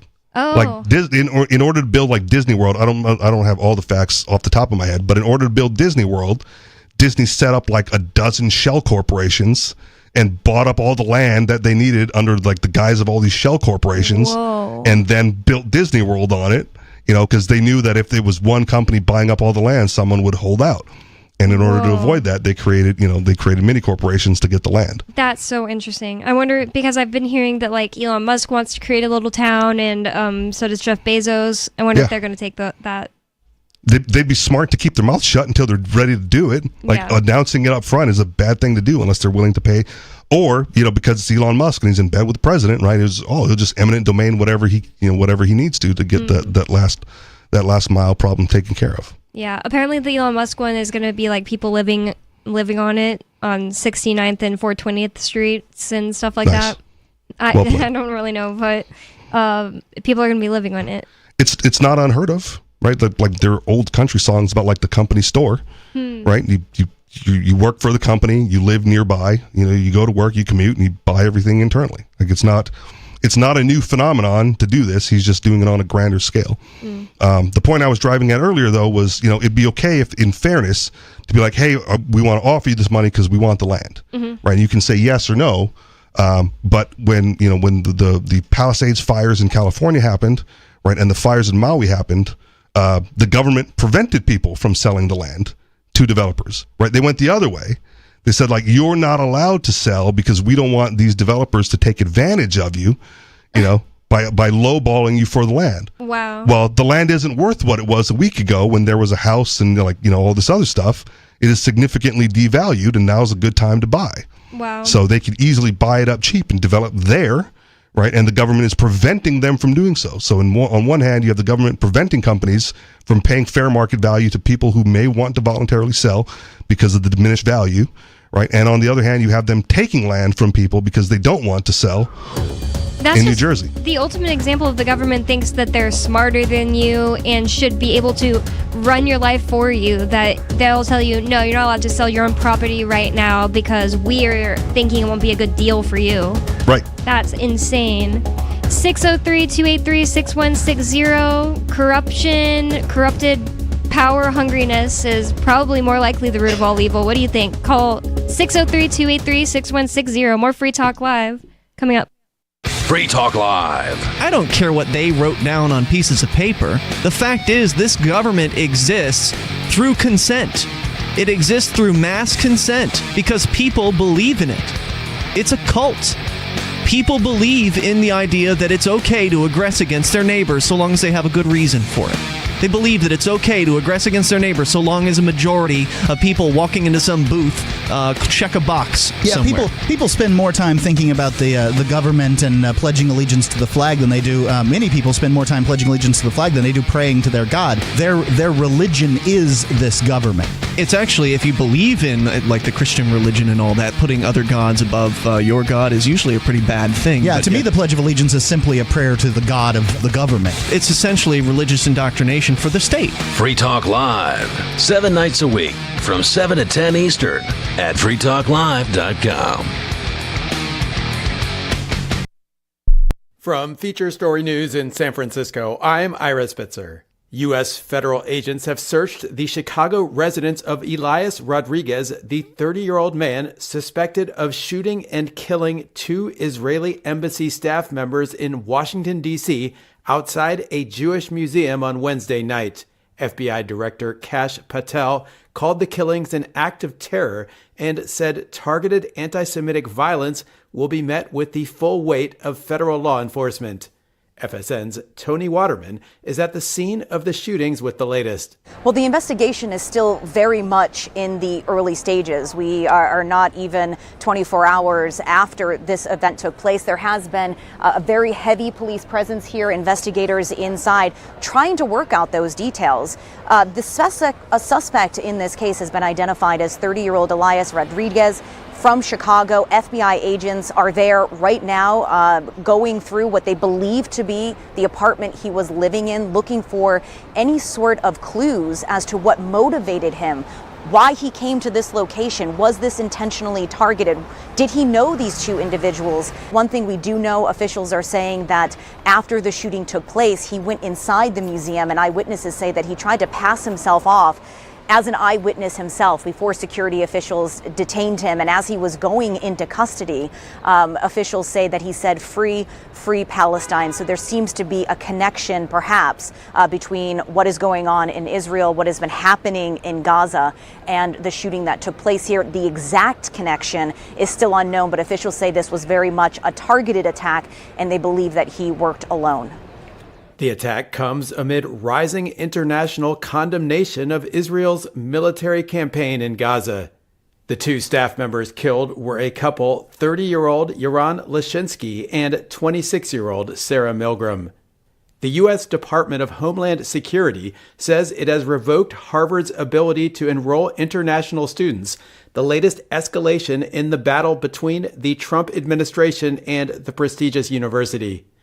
In a letter, Homeland Security Director Kristi Noem accused Harvard of failing to comply with a request for records related to some students who held foreign visas, and said the Trump administration was holding Harvard accountable for fostering violence, anti-Semitism, and coordinating with the Chinese Communist Party on its campus. Last month, Harvard sued the government over pressure to impose changes to its curriculum, admissions policies, and hiring practices. A Harvard spokesperson called the administration's action unlawful and said that foreign students enrich the university and the nation immeasurably. From Bureaus Worldwide, this is FSN. Don't miss a moment of Free Talk Live. Get our archives daily via our podcast at feeds.freetalklive.com.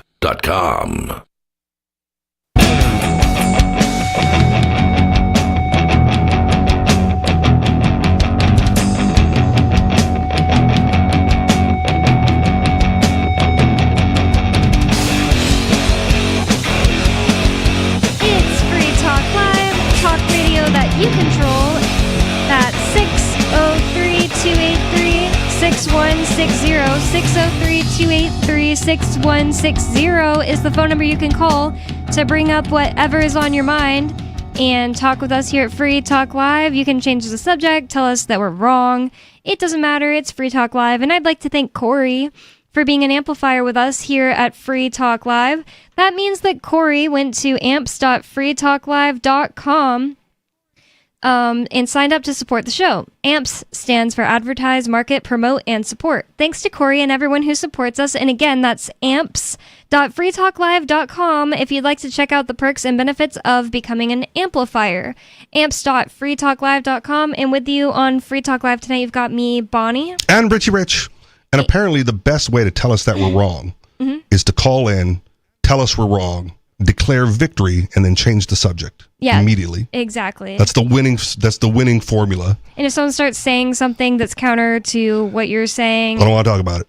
Or you either don't want to talk about it, or you say there's different metrics to whether or not you're right. Just change the metrics. It's ridiculous. Well, in the last segments, we've been talking about New Jersey in this instance, taking land from people who the land didn't belong to them, but New Jersey wants it, and it's called eminent domain, and that's in the Constitution. They just get to do it. It says right here they have the authority to do it, even though you thought you bought that property. Well, never really belonged to you. If the government you live under says they want it, they can always take it. There was a Supreme Court case, like within the last couple of months, that was supposed to revisit eminent domain, and they kicked it. Like they didn't do anything with it. They sent it back down. And it was the opportunity to like rectify and remedy the Kelo case from years ago, and they took a pass on it, which is very unfortunate for people who are into this eminent domain problem and follow it thoroughly. It's a huge problem. The government can just say, "Well, we think that you got this money that you're driving in your car with during." Committing a crime, and now it's ours. And you don't get to just say, hey, that actually ended up being false in court, and take it back. They just get it. Yeah, that's asset forfeiture. Oh. Similar, but same thing. Oh, yeah. I was thinking it's the same thing. But it's similar. It's very similar. One's for and it doesn't have to be a crime. They can just like assume it's part of a crime. Like, yeah, that's what I'm saying. Even if you prove it wasn't a part of a crime, it doesn't matter. There was one story that sticks out in my head several years ago. It was a dude who ran a trucking company, and he was going across state line to buy a new truck for his trucking company. So he had like $50,000 in cash to go buy this truck, from wherever to wherever. And he got stopped on his way. Oh, no. And they stole the cash, because why would you have $50,000 in cash? Well, he said, I'm a trucking company. I run a trucking company, and I'm going to wherever to buy a new truck. And they went, no, it's drugs. It's definitely drugs. Wow. And they just stole it. Wow. And so, like, he's got a trucking company, no money, and no truck, because he can't buy the truck with no money. That's so sad. And again, because it's the government, it's even if he wants to adjudicate it, it's going to take years to get it all back, and he can't run a business. Yeah, you can't run your business at the time, and you have to spend money to fight them. Right. It's a horrible, disgusting gang. And they just steal it. Immoral, disgusting people join that gang. The police, the government. Yes. And if you find yourself to be good and moral, and you join, and then you realize what it is, then you have a duty, if you're good and righteous and moral, to immediately withdraw. Take out as many as you can while you're there. But that's also the metric, right? Like, how can you tell the good cop? Well, they're the ones that got kicked off the force, right? For trying to arrest the bad cops. Like, there was a guy named Brad Jardis who would be featured a lot on Free Talk Live. I'm not really sure if he ever hosted, and he was part of Law Enforcement Against Prohibition. Yeah, LEAP. Yep. And they would bully him. They would they would write like fag. I'm pretty sure you can say that on the air, on his car, stuff like that. And they tried to bully him to get him to like quit being a cop. Yep. Because they're a gang and they're bullies and they're freaks. But I'm also pretty sure he admitted once or twice on air that he did write people tickets for non-crimes, right? He did or didn't? Did. Like, this is still part of the job. You got to go do it. Like, until he quit? Because he eventually did quit. Yeah. Wow. Like, he acted and if he's listening, call in and correct me. Yeah. Right. But I'm pretty sure he did cop things along the way. And this was just his one issue was, the marijuana issue. Yeah. He does still believe that there should be cops for certain reasons. And he's been open about that online. Like, he has said that he's not like a full libertarian. I'm not saying that. But He believes that there should be cops pulling over people for speeding because he's seen too many brains on the side of the road. It's just like, well, that's probably going to happen. We're all driving 60 miles down the road in death traps, And again, well, what is he going to do here in New Hampshire, right? Because you can ride a motorcycle without a helmet. We do have callers on the line, so I'm going to go to them first. Unscreened caller, you're on Free Talk Live. What's on your mind? Well, you mentioned the fact that the government can just take things by eminent domain. Mm-hmm. Constitutionally, they've written it down in their rules that makes it a thing that they're allowed to do. Well, of course, I have to remind you that there is no such thing as government. There are only people, other people, who just act in a certain way, uncontrolled. But that's not what I wanted to talk about. I wanted to talk about, I think it was last week. This is like, I don't want to talk about it live. Yeah, that's true. But it is a good point. These people they don't have any actual special superhuman powers. They're not sent by God. No, they just are people who gave themselves titles, gave themselves names and badges, and they claim authority. They don't actually have any authority to take your stuff out of your car. The superhuman power is the willingness to use violence against peaceful people. Psychopathy. So, sure. So I got a little curious. I think it was yesterday, probably last week. I heard it on the channel here, an ad, to free Ross. Oh, they're still running ads. Yeah. Yeah. Okay. And also I had this curiosity question: Is Ian under some type of super gag order or something where he cannot participate at all in any way, shape, or form? Only has 10 minutes a day to talk, so he'd rather talk to me. Or listen to the latest Free Talk cast, the podcast, because Aria did an interview with Ian. It's funny how you say it. Yeah, because I was thinking I'm more subtle about it than Aria. Fun. It's kind of fun when I hear him on commercials and stuff like that. I agree. Yeah, look up the latest Free Talk cast. You'll be able to hear him. Okay. And then, let's see, I was thinking maybe if he were not under some kind of a gag order, that he could maybe do some public service announcements for us or something. I don't know. Yep. Anyway. All in the works. Again, I'll direct everyone listening and you again to the latest Free Talk cast, Aria's production. Free Talk cast, okay. Yep. It should be in the main podcast feed for Free Talk Live, but it's also its own separate thing. So however you find it, I don't know all the outlets. You can go to the Free Talk Live SoundCloud to easily find it. Okay. And on YouTube. I think that one's still on YouTube. Okay. And where's that petition these days? Oh, freeiannow.org. It'll say right at the top of the page, sign the petition. Okay. Is that scheduled to be delivered at some point? I don't really think it's scheduled. I think that you were able to just keep saying, like, hey, look, Trump, look at this. Because, yeah, it didn't get delivered for Ross necessarily. But his mom said that she does think it was a deciding helpful factor. It's a movement. Something you can show someone people are behind it. The Free Ian petition is more of a movement than it is an actual document. Right? If you can direct Trump to show, like, hey, look at all these people who are signing this petition to free him, right? You don't actually have to deliver all those signatures. It's just more publicity to get attention drawn to it. Okay.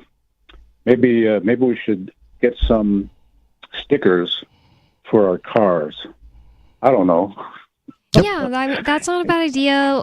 People have been talking about different kinds of merch, and this month, the thing that's been kind of worked on, and I wish I could have helped more, but I went to have a surgery, and I was just gone for like a whole week. BBL. Is that there is a conference called the Bitcoin 2025 conference in Las Vegas, I think, and Mark went there. Multiple people went there. Even Ross Ulbricht's mom helped pass out things about Ian. So like it's not like people aren't doing things. I guess that the merch will be kind of maybe something we think about in the next couple months. And I really do appreciate it. The merch distributor currently for Free Talk Live? I can't think of them. LibertyMinded.com. There you go. Yeah, we should definitely talk to them about adding things. But right now he is actually in the process of revamping his site too. So. And LibertyStickers.com, I don't know if they still exist, but that was an advertiser for a long time on Free Talk Live. Oh, we could definitely reach out to them too. Yep. Or we could pretend to gift him an airliner. What's that? Trump. You know, the Trump thing. He got gifted from Qatar an airplane. Yeah. Yeah, That's we so could funny. we could say we're getting money up to gift him a better one. Now, to be fair, Boeing has so many issues, right? I don't even fault them for not want to flying a Boeing Air Force One. Oh, is that why he's? I believe so. Right? They're late on they're having issues. They're late on deliveries. Air Force One is like out of date. They had trouble getting the astronauts back. And if you're like the president of the free world, you're like, do I really want to drive? Do I really want to ride in a Boeing, or does this Qatar, airline palace on wheels look a little better and more presidential?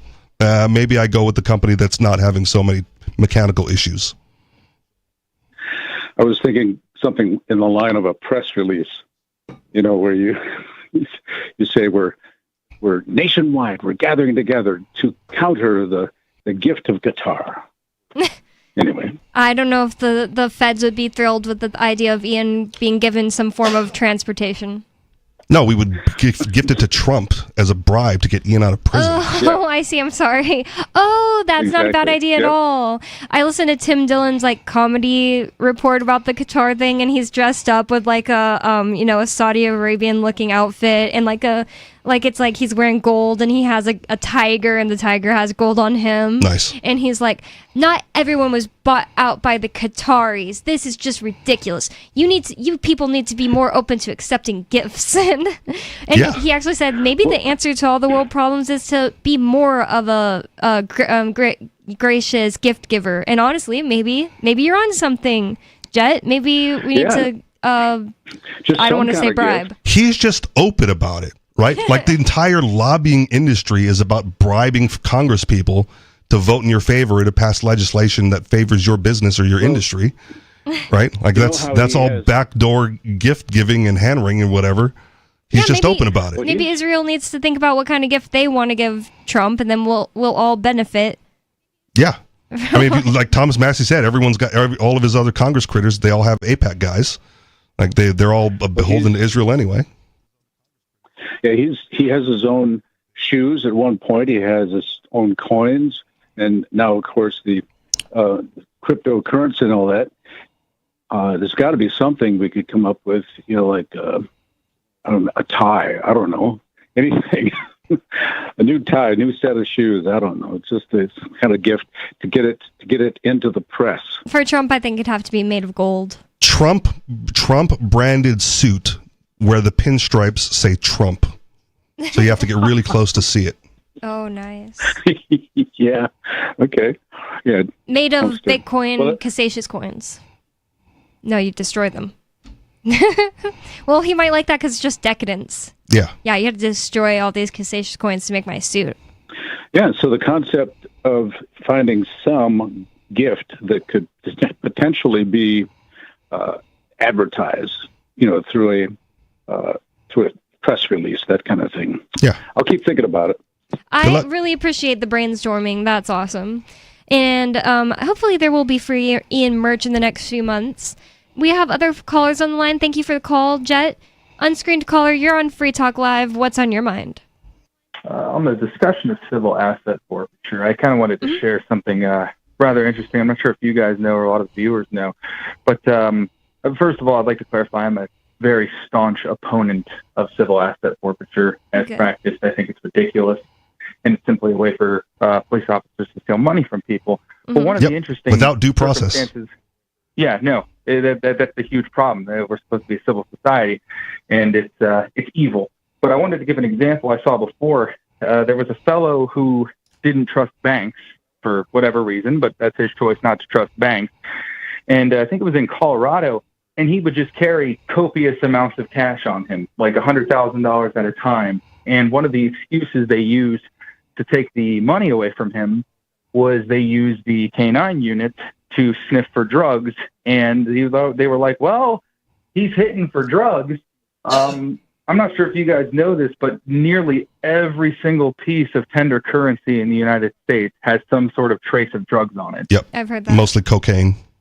Yeah, mostly cocaine. So if they're going to use that as an excuse to steal money, isn't that just a free pass for them to take everybody's money pretty much whenever they feel like it? Yes. I feel like they already just have a free pass to take everybody's money whenever they feel like it. And I'll kind of do you one a little better, maybe, not trying to one-up you, but for a long time, dispensaries couldn't get bank accounts because banks didn't want to associate with the marijuana industry because it's banned on the federal level, right? So all of these dispensaries had no choice but to have copious amounts of cash lying around because they couldn't deposit it anywhere legally, or legitimately. The banks wouldn't take it. Yeah. So that was another way to go after them, right, and steal their cash because, hey, you can't deposit it in a bank even if you wanted to. I don't want to give them any ideas, but I know that like adult film stars often can't get bank accounts. Yep. Maybe they have a bunch of cash. I'm really surprised that crypto isn't used more for porn and OnlyFans. It is. Oh. Okay, I'm out of the loop then. Yeah, I'm out of the loop. But interestingly enough, that's one of the most common justifications for civil asset forfeiture is the ridiculous war on drugs. We have to take this drug money. We have to protect the communities. Little do most people understand because they've been brainwashed by government propaganda. And I know I'm preaching to the choir here, but I like to get it out from time to time because a lot of my friends disagree with me. Yeah.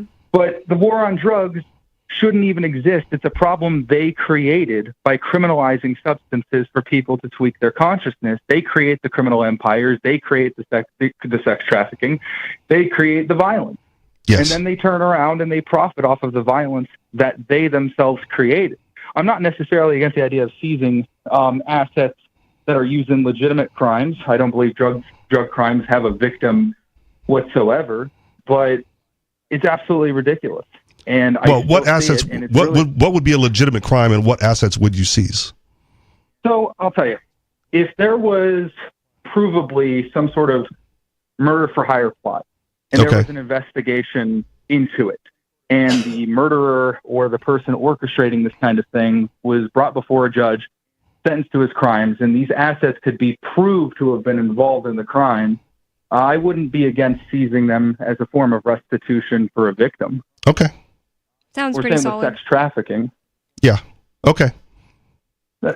Sex trafficking where the woman is, or the person who's being sex trafficked is legitimately there against their will, stuff like that. Because usually that's to make money with them. Yeah. Well, I would say that any sort of restitution, asset forfeiture would be okay. Yeah, in because you have to make it whole. A big difference in that scenario is that would be used for restitution when right now the cops just kind of take the money and use it for their cop activities. Yep. AKA literally exactly what the caller is saying. Cop cars. Creating problems, creating black markets, creating violence, and then profiting off of it. One of the things with the war on drugs that scares me a little bit, and it may be like the biggest reason why I don't want to necessarily travel abroad to certain places, is like I don't do drugs. But there was one case a long time ago of some dude in like Saudi Arabia or one of those places who like stepped on a piece of marijuana and got like a seed stuck in his sandal.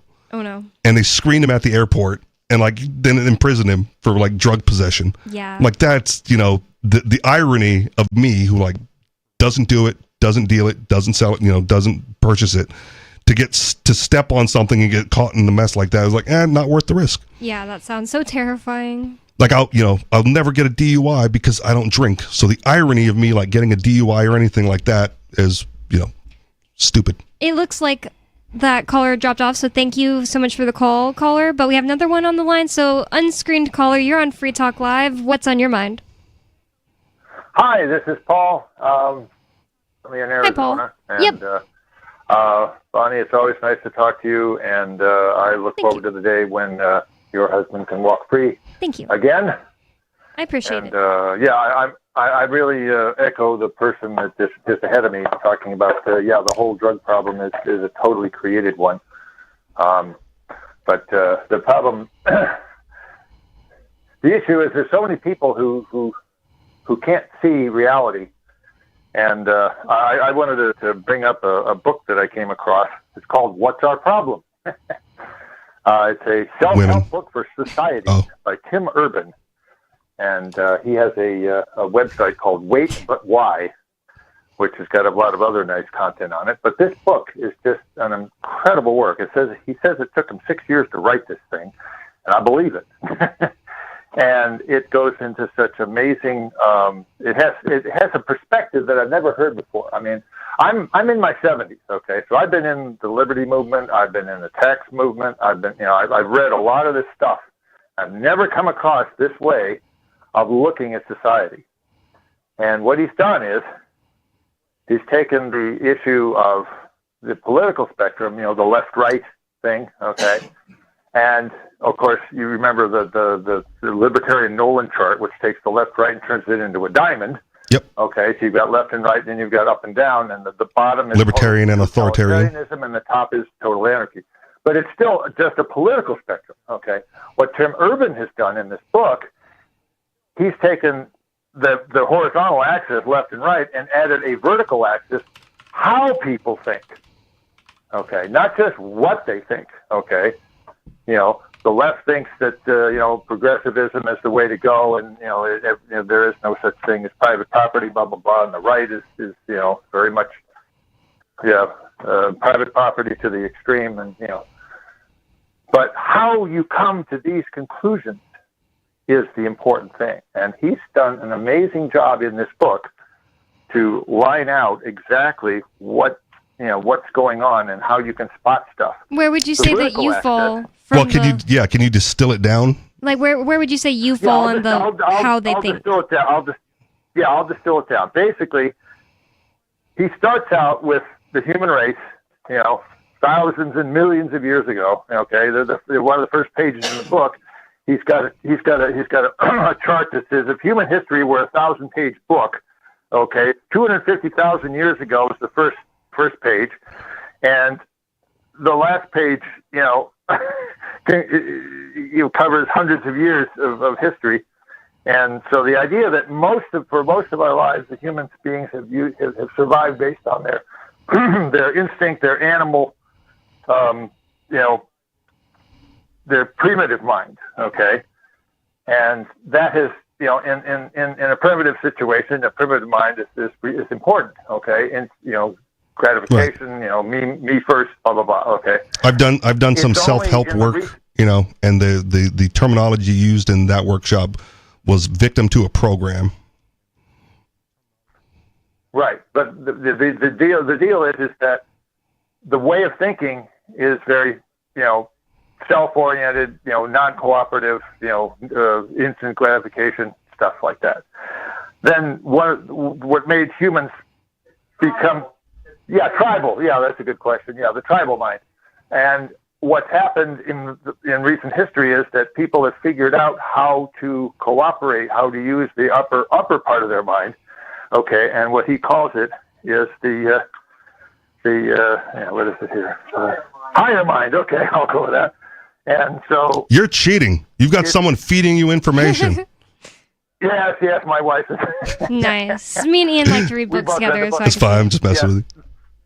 The higher mind is the one that takes the wide view. It takes the big picture and going, let's see what our survival doesn't just mean today. It means the long view. Yeah, thinking more long term. That's what this civilization is built on. Okay. Yeah, that makes a lot of sense because the neocortex being more developed in humans, it's what basically sets us apart from animals. Like the animals, they have that part of their brain. I think I erroneously stated they didn't have it in. You want a YOLO? But they have we have bigger, more developed parts of the neocortex that. So that'd be like the higher mind. It sounds accurate to me. We're out of time right there, but check out that book by Tim Urban. That he said that one was called "What's Our Problem," right? Yep. "What's Our Problem" by Tim Urban. It seems like people are in here saying that he stopped his blog for many years after 2016 election. Well, more Free Talk Live coming up. So 603-283-6160. Get in on the conversation with us. Thanks for all the calls. More coming up. It's Free Talk Live. Hey, you are going to love the movie Victimless Crime Spree. It's hilarious, heartwarming, and carries a ton of inspiring freedom messages. Feeling down about the lack of liberty in your life? You need to put on this film with some friends and have a good laugh. It's a true story about me and my friends in New Hampshire living free, singing, dancing, and getting arrested. Of course, it's all on video, and the bad guys, the cops, judges, bailiffs, and sheriffs, they all play their part like it's out of a movie or something. You would think we scripted the whole thing, but it's real life. Go ahead and have a watch, and if it's been a while, have another look. I guarantee you'll notice things now that you didn't notice before. And the best part is that you're going to walk away feeling a renewed sense of your own power. You are the master of your destiny, and you will be free in your lifetime. Victimless Crime Spree. Protection. Eleutheromania. The insatiable desire for freedom. Filibuster. Police state. It's the new 3-song heavy metal EP from Captain Kickass. Available now on your favorite music app or get it directly from CaptainKickass.com. If you want to know the latest about Free Talk Live before we go on the air, all you need to decide is how you want it delivered. It's your choice. Visit news.freetalklive.com to receive our usually weekly news updates by email. Plus, we have a Twitter account at twitter.freetalklive.com, and you can follow us on the decentralized Mastodon platform at toot.freetalklive.com. So please follow us at toot.freetalklive.com and sign up for our emails at news.freetalklive.com. The latest episode of Free Talk Live continues with Hour 3 up next after the news here at listen.freetalklive.com.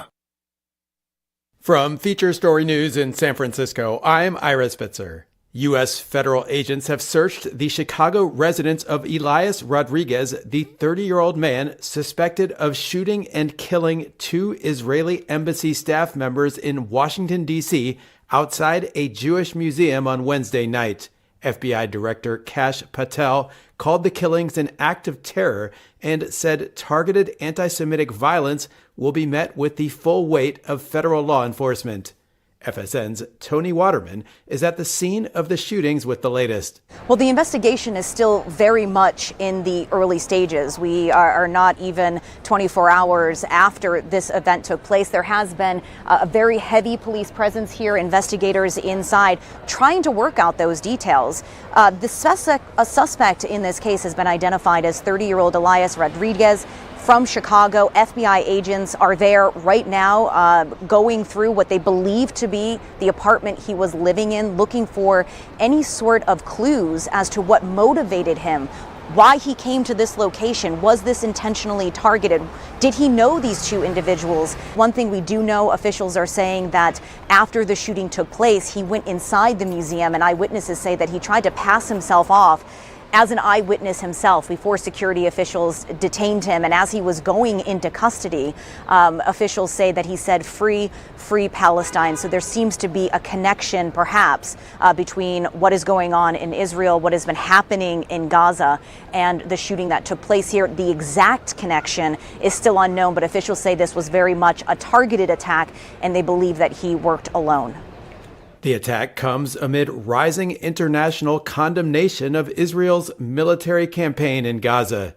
The 2 staff members killed were a couple, 30-year-old Yaron Lashinsky and 26-year-old Sarah Milgram.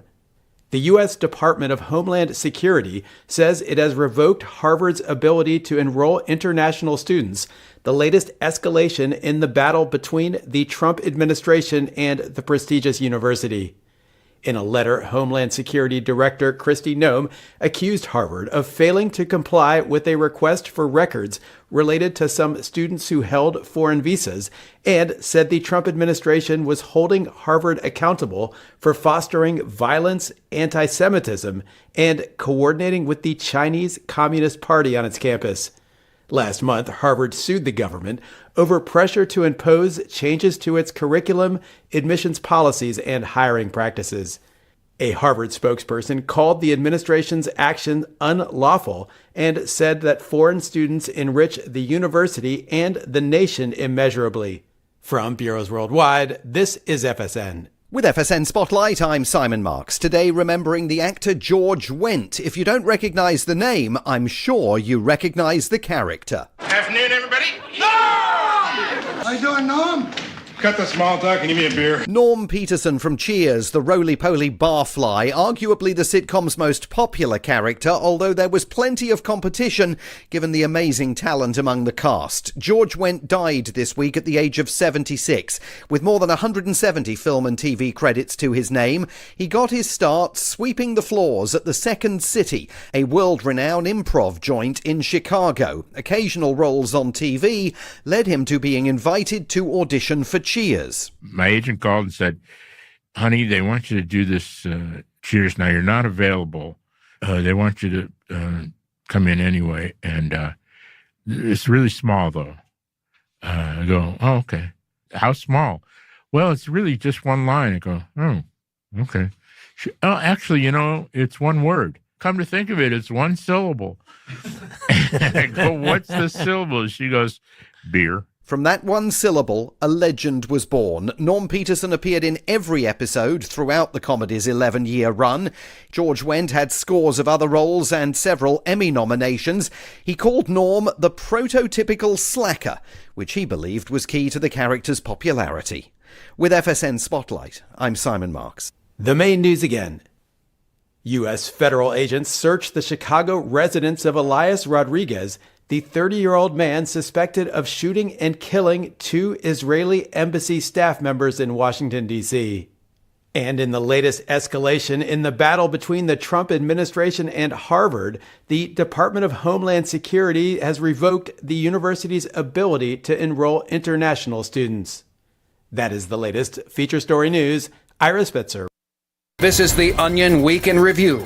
A study published Friday by the University of Minnesota found that mosquitoes have no physiological reason for biting humans, with researchers noting that the insects feed exclusively on pollen and seemingly only suck human blood out of spite. According to our findings, mosquitoes usually spit out the blood after a bite. They just really enjoy ruining outdoor activities and spreading deadly diseases. Researchers added that mosquitoes often bite a variety of vertebrates besides humans, including baby pandas, koala bears, and very small puppies, all for fun. And in tech news, a new Visa talking credit card urges buyers to go for it. Come on, buy it. You know you want it. In other news, the utterance of a secret password grants customers access to a long-rumored 18-inch Subway sandwich. It's easy to tell what an area man would look like as a skeleton, and a longtime teacher retires without changing a single student's life. This week's scheduled interview with the surly and forlorn Matthew Modine was cut for time and is doomed to never be seen. For more, visit theonion.com/newsbeat. We're still not sure why you'd want to watch, but our video feed is streaming nightly for free at cam.freetalklive.com.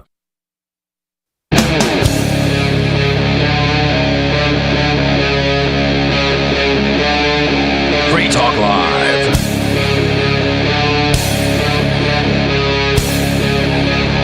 It is Free Talk Live. Welcome to hour number 3 of our show. In studio, it's myself, Chris, Riley, and Mr. Penguin, getting distracted by people asking me technical questions online. You're doing tech support? I'm doing tech support while trying to do the show, so if I'm not responding to you, that's why I am back on the air. Good, because I have some technical issues I want to run by you while we're on the air.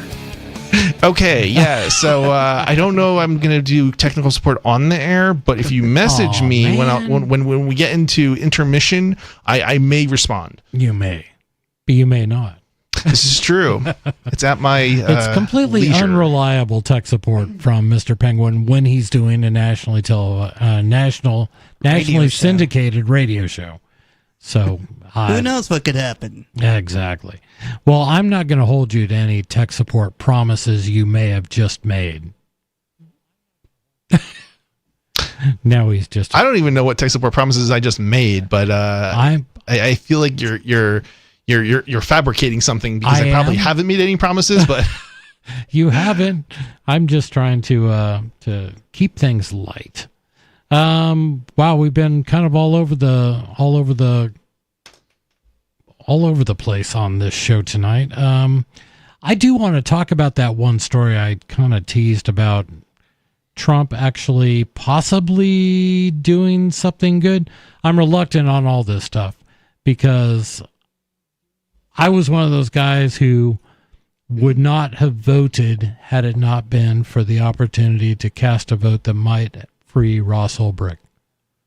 and knowing that my vote, it is impossible for my vote to have mattered, but I still feel complicit in Trump's election. Yeah, I can proudly say I did not vote for Trump. I can probably on either occasion one or occasion two, and Good for you. I'm probably one of the few people who can say I that. will never vote for Trump. Yeah, they got me once, and I'll never vote for him again. Yeah, I mean, look, I don't get me wrong. I totally, I'm glad that he was elected and he freed. Well, not so much that he was elected, but like what was the alternative, right? So like, at least something good came from the election, I guess, is what I'm trying to say. Yeah. But I'm not a huge. I've never really been a huge Ross fan, to be honest. Right. Like I like what he did. Some of the things he said I don't like. But it's like, and some of the other things I wish he would have done. And if he had done, I probably would have been a much bigger supporter of, trying to get him released. But in my perspective, I'd much rather spend time on like people who moved to New Hampshire and did those, or didn't do that specifically, but did other stuff, right? Sure. To push liberty forward. So, I mean, it's not, it's like he had the ability to, and he could have, and he didn't. So it's like he should have. If he ends up moving to New Hampshire, I will, I'll rethink what, I think of him, I think. But, at this point, it's like, it is what it is. It's like, I get it. Not everybody can move, but he could have moved. It's like, I understand. And the fact that he's going to wait until after we got him out of a cage to move, this doesn't seem right. There are so many other people. Fair, we weren't the only ones who lobbied to get him released. Sure, but there's so many other people who are sitting in cages that are probably equally as deserving of our support, but we're not really talking about those people, And and this was a case where there was a lot of mobilization within the larger crypto community. Yeah, whose DNA you can trace back to this radio show. Oh yeah, I mean, the reason that crypto took off, I think, it's fair to say it's attributable to Free Talk Live. Yes. And all sorts of different things that libertarians, and especially Ian, did in the early days of crypto. Did you ever read Nathaniel Popper's book, Digital Gold? There's more to the title. But a really good book, New York Times writer. And he talks about, when crypto started to get word out in Silicon Valley and stuff like that, there were USB sticks of Free Talk Live episodes being passed from person to person. That's awesome. About this. And Roger Ver heard of Free Talk Live here. And that's when Roger was full-blown Bitcoin Jesus. And so its DNA starts here. What I like about the Ross case is it brought up this thing it was a black market, to be clear. I mean, absolutely. And we think those are important because they demonstrate two things. Capitalism works and government makes bad laws. Oh yeah. Yeah. There's definitely something to be said. I think the whole idea behind the Silk Road was it was bound. Its time was it was just bound to occur, right? Like it was something that was inevitable. If it wasn't Ross, it would have been somebody else. In fact, there's been many people who have done basically the same thing. Exactly. Now, I will say there's one thing I do like about Ross, and that he did emphasize free markets, right? It wasn't just somebody doing it for the sake of money. And I think for the right, and for the money is perfect. He wasn't just doing it for the money. So I think in that respect, it was very libertarian, and he is much more worthy of a person to support than other people who have come along and done the same thing. One of my favorite memories from the Silk Road days was my son sending me a PDF of a screenshot from the administrator at Silk Road where he was explaining, we had some technical issues. It's all fixed now. And then the signature line at the bottom of the email or the post was a bunch of links to Mises.org, writings by Rothbard and stuff like that. Yeah. That's funny. Yeah. And I was like, okay, now I am getting on there and I am going to get an account. Yeah. But yeah, because of all those things, and because it was a collision in time of somebody who really wanted to develop a free market for the internet at the same time Bitcoin came into existence. And I mean, that collision of those two ideas together made it suddenly well known, to the point where everybody thought that Bitcoin was only used for drugs. That's the only thing it's used for. And you had lots of people that were using it legitimately even then. So it was kind of crazy. But I strongly recommend that book, Digital Gold something by Nathaniel Popper. Really, really good book about the history of Bitcoin. And Ian and Mark are mentioned by name in there. I mean, that's something that I always thought was pretty cool. It is pretty cool that we are hosting a show that Ian and Mark have become world famous, pretty much. Kickstarted cryptocurrency. Yeah, exactly. They made it what it is today. Yeah, there's a reason that people like Roger Ver and Ian Freeman have been targeted by by the state, by the feds. They're some of the most significant players in the success of the whole crypto space. Yeah. So, and I think and that's where I was going with the whole Ross Ulbricht thing. You had a lot of people in crypto, and I'm saying to those people in crypto, don't forget. I mean, and Ian and Roger Ver are not the only ones. There are other people that have been taken down just because they were dealing in Bitcoin. Oh yeah, yeah. I mean, we have our own. We have other people within our own community in New Hampshire that have been taken down at some level. You know, because of it. We've got what is this? Who am I thinking of? There was a what's the? He had a video site, Odyssey. Oh yeah. Jeremy Kaufman. Yeah, Jeremy Kaufman, another individual who the feds went after. Now they sued him. They didn't. I think. Well, no. Was it a? No, I can't remember. Was it just a lawsuit or was it? I think he was sued by the SEC. SEC. It was a lawsuit by the SEC against his business. So he basically they took his business from him. Let's put it that way. A very successful business at that. And it was. It was crazy. It will continue until, and hopefully we'll be able to keep that stuff. I'm always amazed that the justification they've got for taking down sites and doing things to people. And Jeremy Kaufman, in his case, it was because they were able to find a one instance by one guy, like one email that like could be conveyed as to basically having been, promoting it as a security, basically. Yeah. It's like, how on earth can that one email by one employee that you didn't authorize, result in your, them considering you to have sold cryptocurrency as a company, right? It just seems so absurd. And the same thing I've seen with like, there's a MP3, Michael Robertson. It wasn't MP3 Tunes. It wasn't MP3.com was what he was famous for, but MP3 Tunes was a site that he came out with. I don't know, a decade later probably. And it basically allowed for side loading of music, and the entertainment industry didn't like that, but they sued him, and basically because one employee ripped a CD, a song from a CD, and uploaded it to his personal music locker. Yeah. They shut the whole site down over copyright infringement. It's like, wait a minute, one song by one employee that you didn't authorize and was never shared with any other human being, but is somehow very copyright big infringement. Industry that donates lots of money to politicians. It just goes to show the insanity of the big industries like the entertainment industry and how they think they can have a monopoly on. Well, they can if they buy the right politicians and bureaucrats. Literally, We're today gonna go to the phones where we've got a wireless caller. Unscreened wireless caller. You're on Free Talk Live. Yeah, Donald Trump just finished a tour to the Middle East. And you know what would have been hilarious?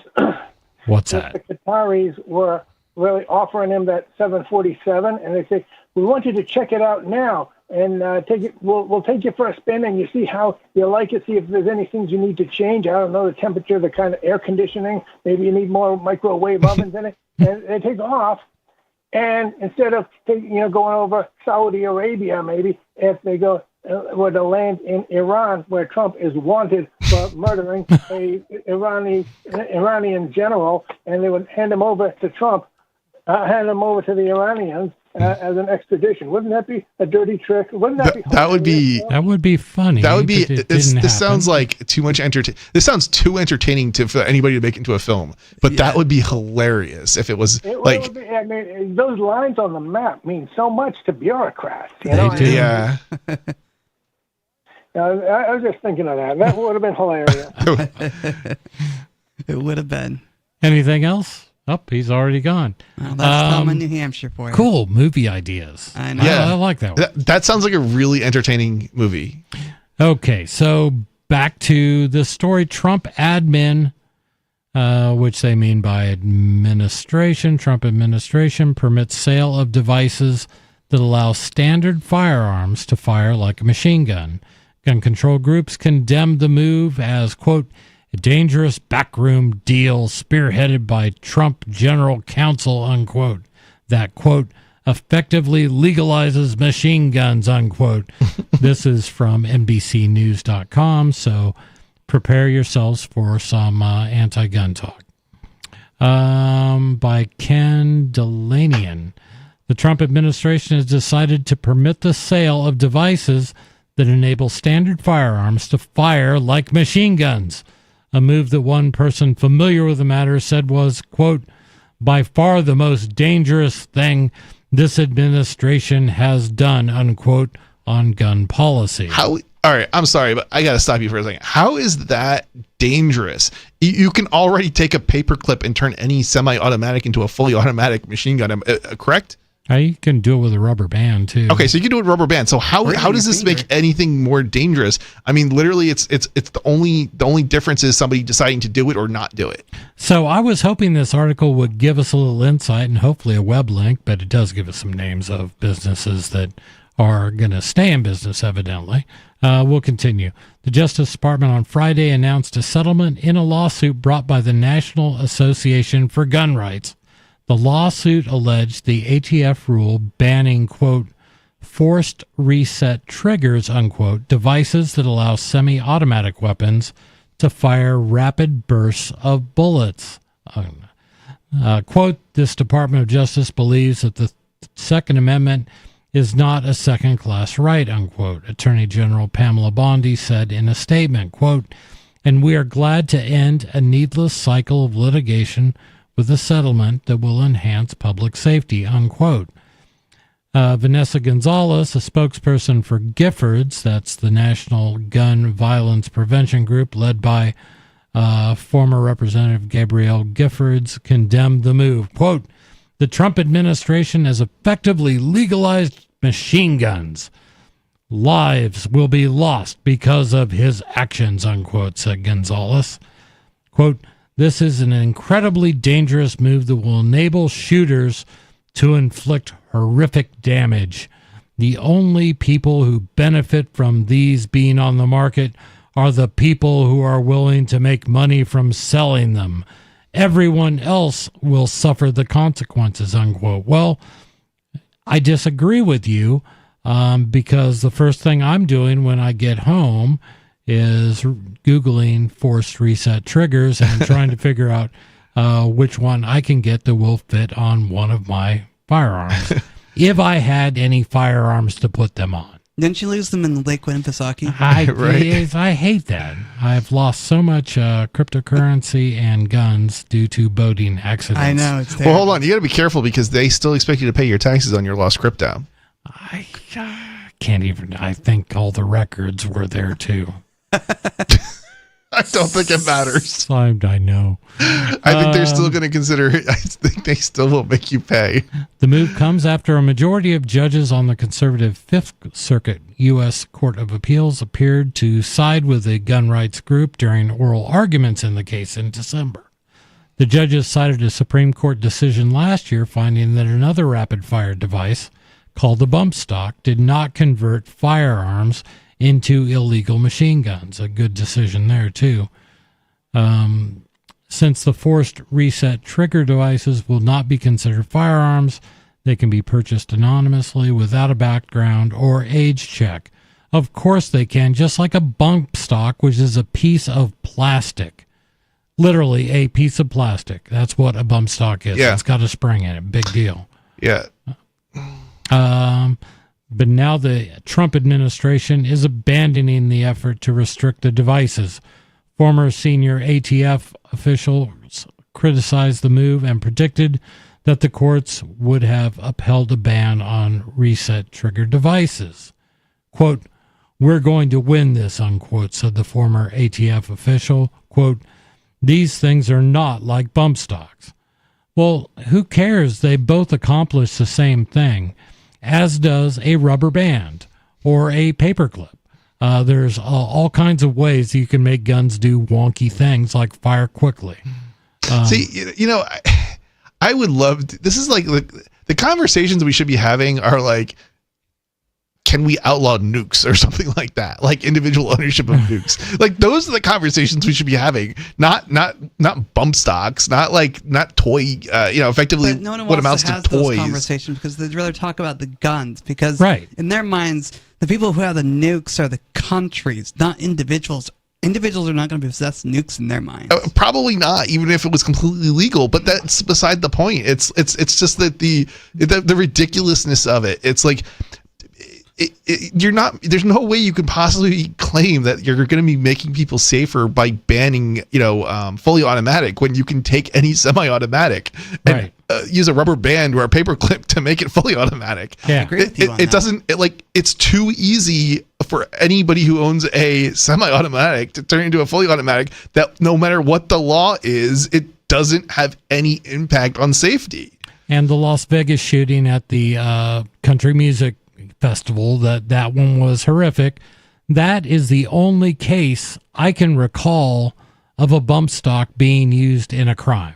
And correct me if I'm wrong, but isn't the fully automatic actually less lethal because it is because you end up spending more bullets, and as a result you end up you being have to reload more often. right. So basically, like you can if you use a semi-automatic, you can kill people individually and end up killing more people than if you have a semi-automatic and start spraying bullets. As somebody who was in the military, I mean, anybody who's been in the military knows you are taught how to shoot 3-round bursts. You may have been taught how to fire automatic, but all your practice and all your training is one at a time. Right, because it's the most effective, right? That's like the most killing accurate, people. right. You never did anything involving, I'm sure there are groups like SEAL teams and stuff like that probably do train that way, but I own nothing. I don't own any guns or firearms. I know very little about them. I've barely probably touched any kind of rifle or anything in my entire life, and it hasn't been since I was probably 10 years old or younger. Right. And if I am aware of this, like you would think that, you'd think that your Congress critters would have done a little bit of research, but no, of course it doesn't. They don't even care because it's all about getting votes. Well, their goal and those who are anti-gun is not to restrict it just to, if you want to have a gun for hunting, they want all guns off. They just want them all gone. They want all guns to only be held by the government. I was to say, except for them. Yeah. But of course, when the Republicans come into power, the Republicans aren't allowed to have the guns either. Right. Of course. It's only when their people are in power that the guns are okay for the government to have. Well, you got to have the right people having the guns, otherwise there'd be crime in this. Right, and we have to also ban the Republicans or the Libertarians from getting elected too. Exactly. This was kind of interesting. Under the settlement, the Justice Department, quote, will bind itself in perpetuity not to enforce the machine gun ban against any device that functions like forced reset triggers, unquote, one person familiar with the settlement told NBC News. Quote, ATF must also return thousands of seized forced reset triggers to the previous owners. In other words, machine guns will soon become legal to possess and purchase, and the federal government will flood the market with devices. This is the gun grabbers spreading fear. Some of the most popular versions of forced reset triggers are made by a company called Rare Breed Triggers, which was sued by the ATF in a separate case. The case will have to be dropped as part of the settlement, one of the people familiar with it said. I don't know how much in government can be done bureaucratically, quote, in perpetuity. You know what I mean? Yeah, I was about to bring up the same point. But the problem with all of this, right, is that all the good stuff that Trump is accomplishing, it's not through legislation. It's through it's through policy. And the next time with the next president, it's all gonna get wiped away. So there's no lasting positive effect from these these actions that Trump is taking. It's all public relations and nothing more. And we can talk when we come back about Doge and all the billions and trillions of dollars they're saving, and when that stuff actually may happen, not anytime soon. 603-283-6160 is our number. Give us a call. This is Free Talk Live.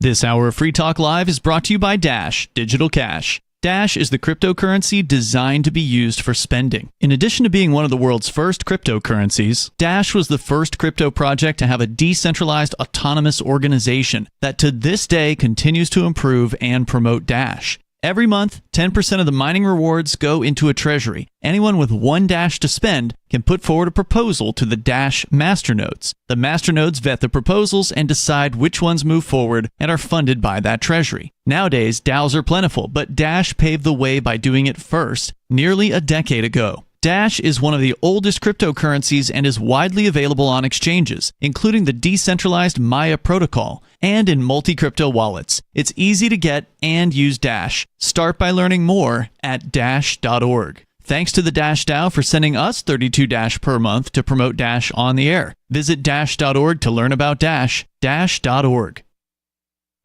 From Feature Story News in San Francisco, I'm Ira Spitzer.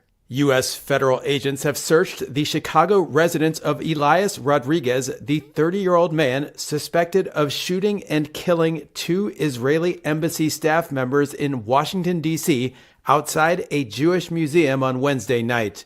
FBI Director Kash Patel called the killings an act of terror and said targeted anti-Semitic violence will be met with the full weight of federal law enforcement.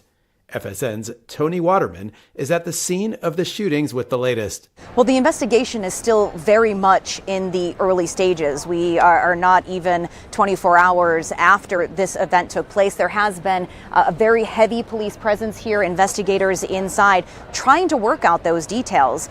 A suspect in this case has been identified as 30-year-old Elias Rodriguez from Chicago. FBI agents are there right now going through what they believe to be the apartment he was living in, looking for any sort of clues as to what motivated him, why he came to this location. Was this intentionally targeted?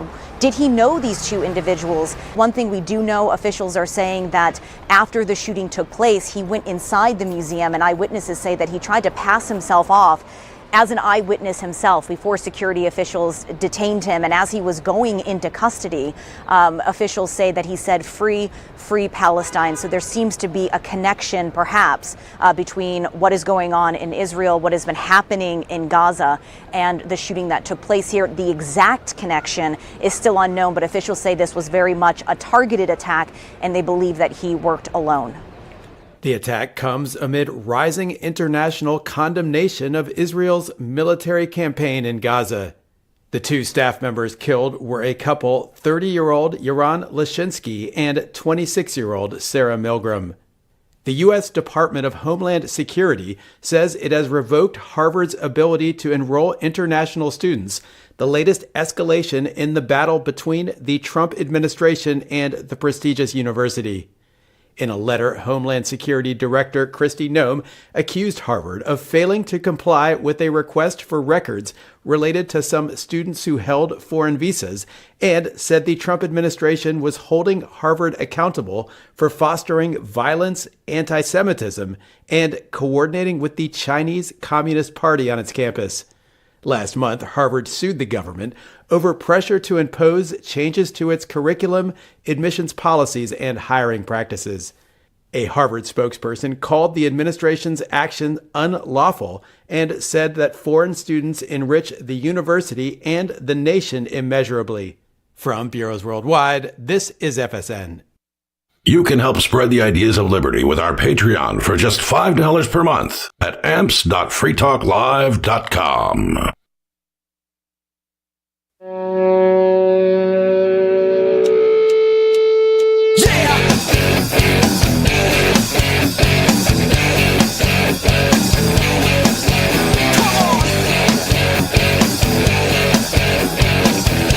It is Free Talk Live. 603-283-6160. There's still time to get on the air. Tell us what is on your mind, what you've been thinking about. And we already have one caller queued up. I've got to wait a moment for the delay. Actually, I could take her because I am fairly confident that Sarah from New Mexico never curses. Sarah, you're on Free Talk Live. Oh, yeah, it's wonderful to talk with you. And so I did sign the petition for Which? Mayor Keller. So I'm really proud of that. And he also got the $5 for the public financing. For who was and this? Of course, I gave him, yes? Who was it? Our current mayor, Tim Keller. Okay. So, and you know what? I'm worried that I don't want 11 people on the ballot. I really don't. Yeah, you kind of upset me. You've voiced You know? a problem with that. You like a small ballot. Right, because And I you know, want 50 don't people on the need, ballot. Like you know, like Is it too many people to research for you? what'd you say? Is it too many people to research for you? You know, it is.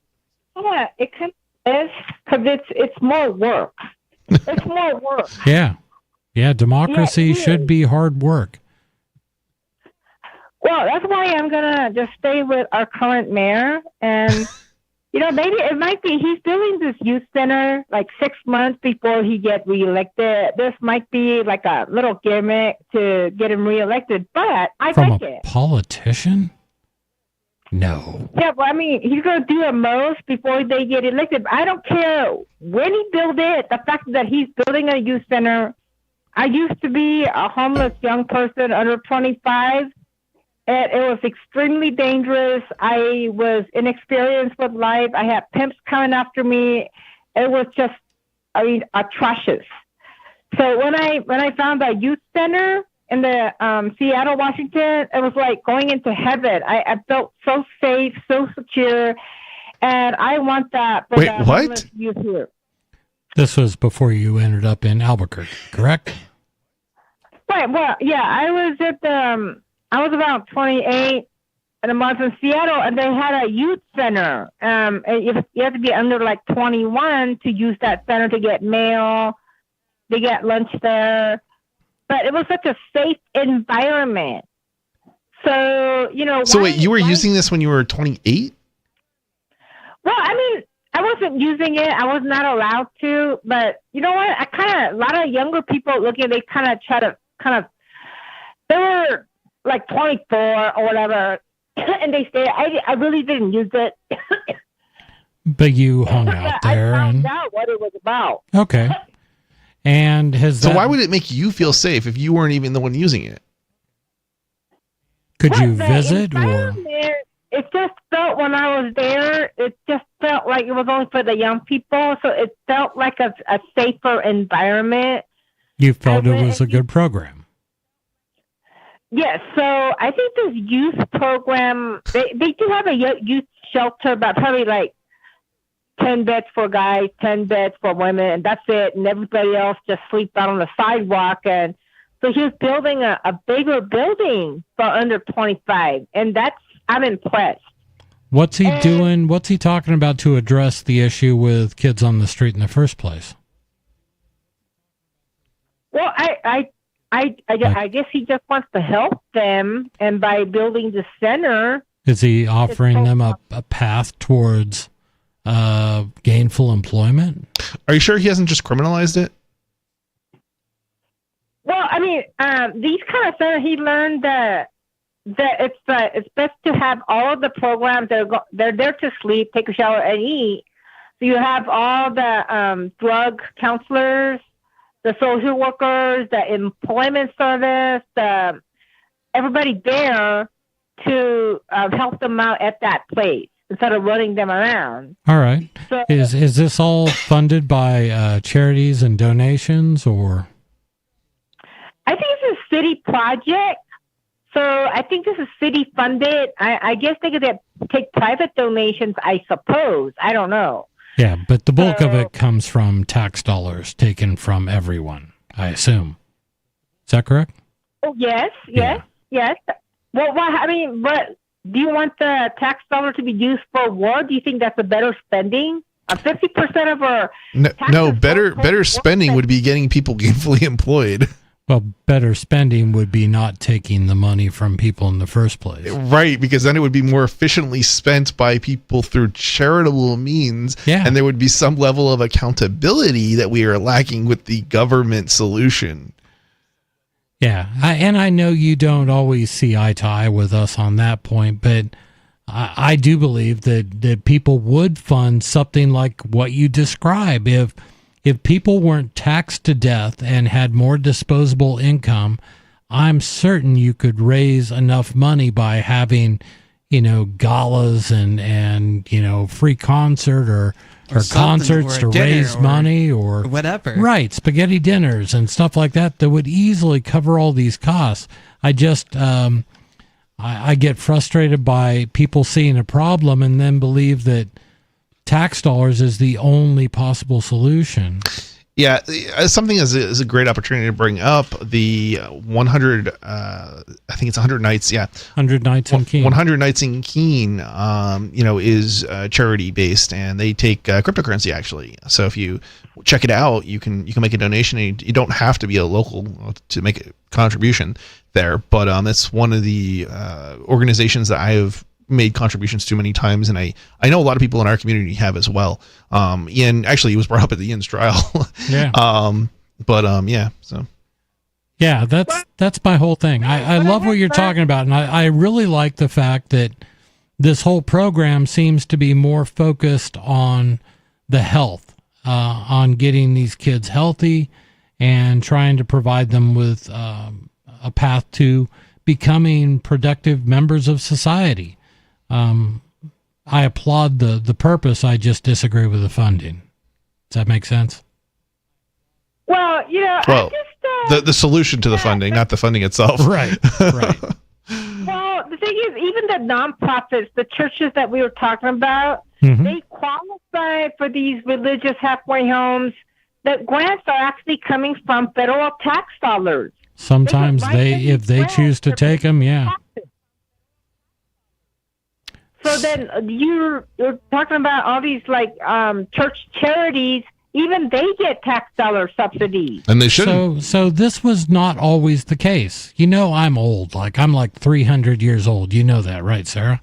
I grew up in a time when people were not taxed near the levels that people are taxed now. And doctors took care of people who needed help without expectation of money. That happened in my hometown.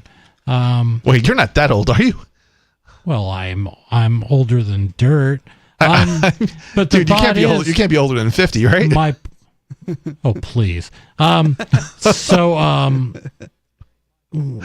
I was trying to say was, people were much more charitable than they are now. Charitable giving dropped off when the government started taking money from people at higher levels and promising to do something for them. We will take care of all these things. You don't have to worry about it. We'll cover it. Well, you talk about these private people should pay for out of their own pocket, but if they have money, look at all these people that have student debt, and now Trump wants them to pay money or they're all subsidized by the government. The problem was that they were given loans in the first place without actually doing any accountability, in terms of whether or not these individuals were in programs that would eventually lead to jobs that paid enough to actually recover those loans. I have no sympathy for somebody who signs a loan document when they can't afford it. The issue isn't the private industry would have covered these loans if only they had done accountability, and if they hadn't done their homework, basically, then they would be out of business, because obviously if you issue bad loans and you can't recoup the money after the person graduates, you go out of business, right? Well, one thing about the government doesn't go out of business; it just keeps stealing from the rest of us to cover the loans that don't get paid. Well, I don't know about that, but at least I had testimonies of Cece. She's a school teacher now, and with Biden's, when he was president, he helped her. I heard about these. He wiped her out of the debt. She was paying like $1,000 a month, and they reduced it to $500 thanks to this new program. Yeah. In a year, she winds up paying off the debt, and then he paid off the other part of it. But her schooling was for education to become a teacher, and she is a teacher, so she was employed in that department. I don't know about the criteria, but all of her student loan was paid off. Yeah, and then by you, Chris. Yeah, by me. This is the problem. These people should not have had their student educations funded by the government, especially teachers, because we have a glut of teachers. If you look at the population graph, we have fewer students today in school than we had yesteryear, and we knew this was coming, and yet we still continued to loan out money to wannabe teachers that should never have become teachers, because now we have too many teachers that we have to pay, and you can't fire teachers, so therefore should never have happened. You know where we should have spent that money if we're going to be forced to spend this money, as taxpayers? It should have been on graduating more medical students, because you know what we're short of? Doctors. You want to know why we're short of them? Well, in part because they actually artificially reduced the number of people who could graduate. Sure. But also because we have an increasing number of elderly people. Yes. And why do we have an increasing number of elderly people? The baby boom after World War II. All those people are getting old, and you're welcome. Yeah, I mean, this is why government should not be involved. Period. It doesn't matter whether we're talking about funding or rulemaking or any of it. And I've got to say, Obama did two horrific things to the U.S. economy. First of all, he socialized healthcare, which is why instead of prices going down, as was promised, prices are through the roof. Cost of prescription drugs is up, cost of care is up. And the other thing that he did was he nationalized all student debt. He said everything has to go through us, and by the way, the U.S. will guarantee all student loans, which means there is no requirement for a bank to even do due diligence. Nope. What is your degree going to be in? Basket weaving? Great. How much do you need?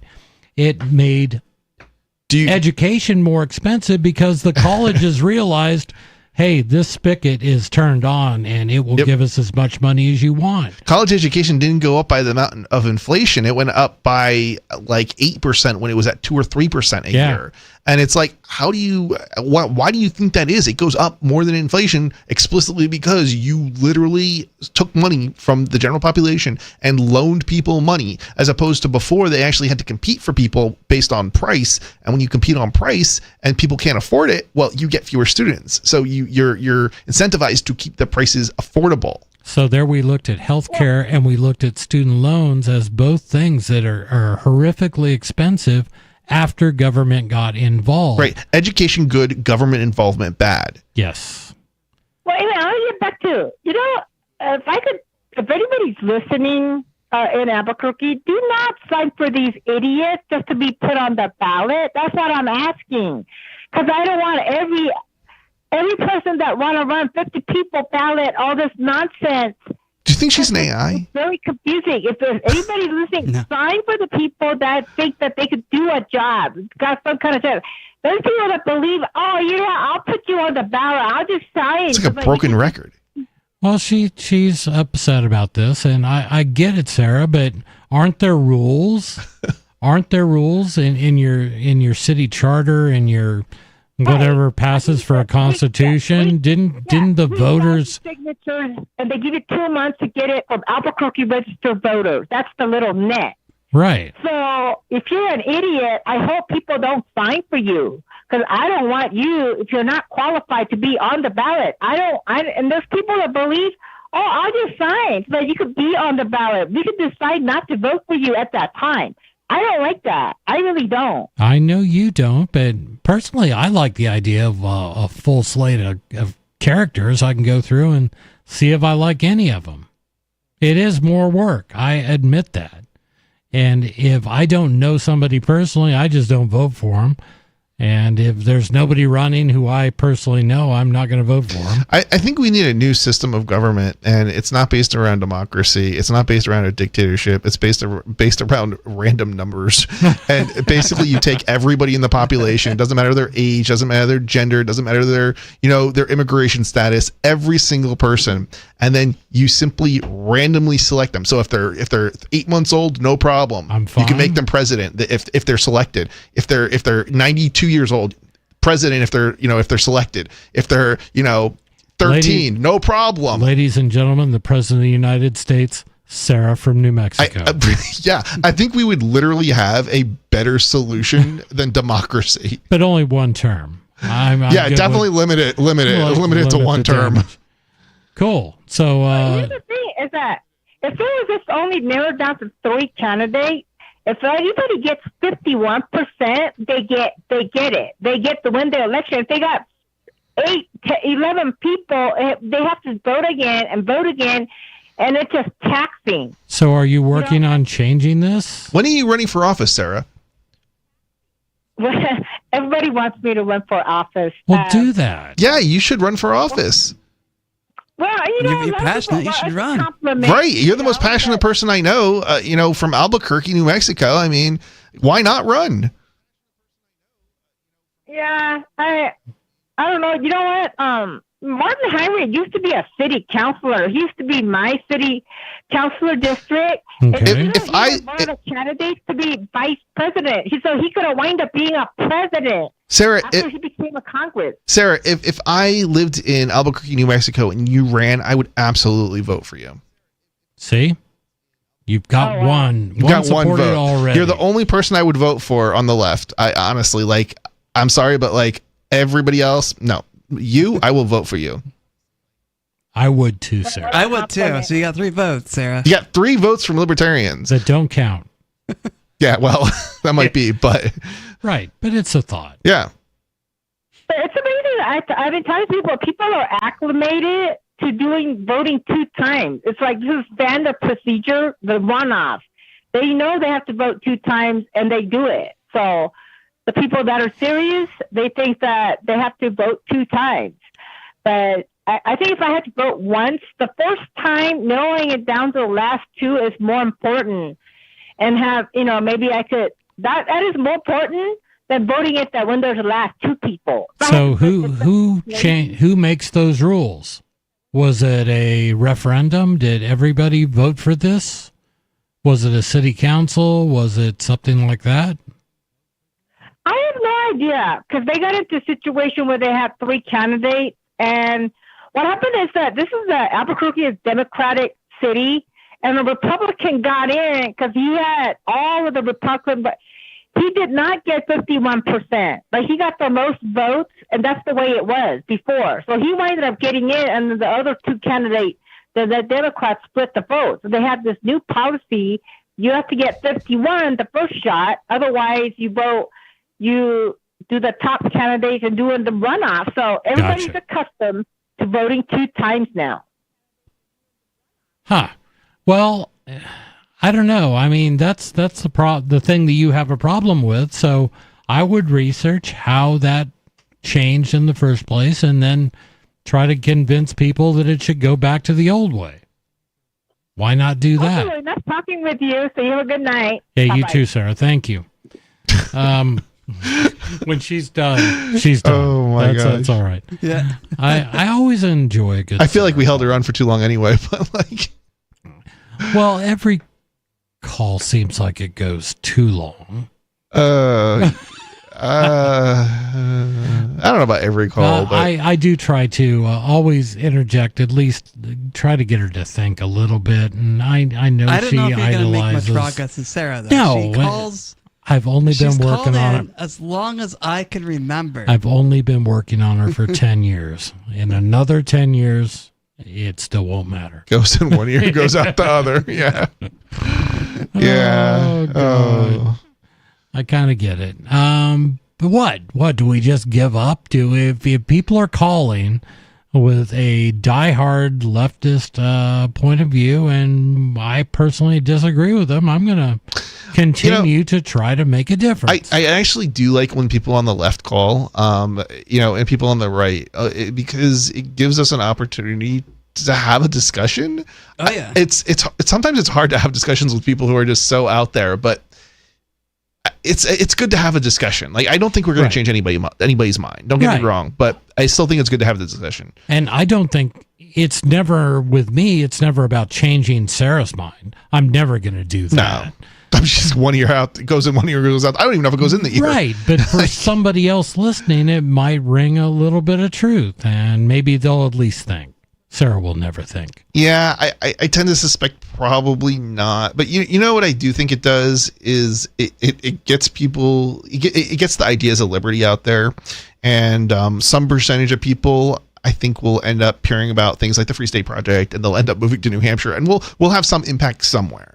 And that's the thing that's the reason I do, Free Talk Live. Sure. It's the advocating for peaceful solutions to problems. And I don't think we're going to have peaceful solution problems everywhere, but if we focus on like New Hampshire, I think we can eventually achieve that, general objective. Yeah. And I'm of the opinion that if you make wherever you live a bit more free, that's a good thing. And if you can overturn one bad law in wherever you are, that's great. That's a nice win. thought. I just don't know if that's possible anywhere. Right. And you may find out that you just can't get it done where you are.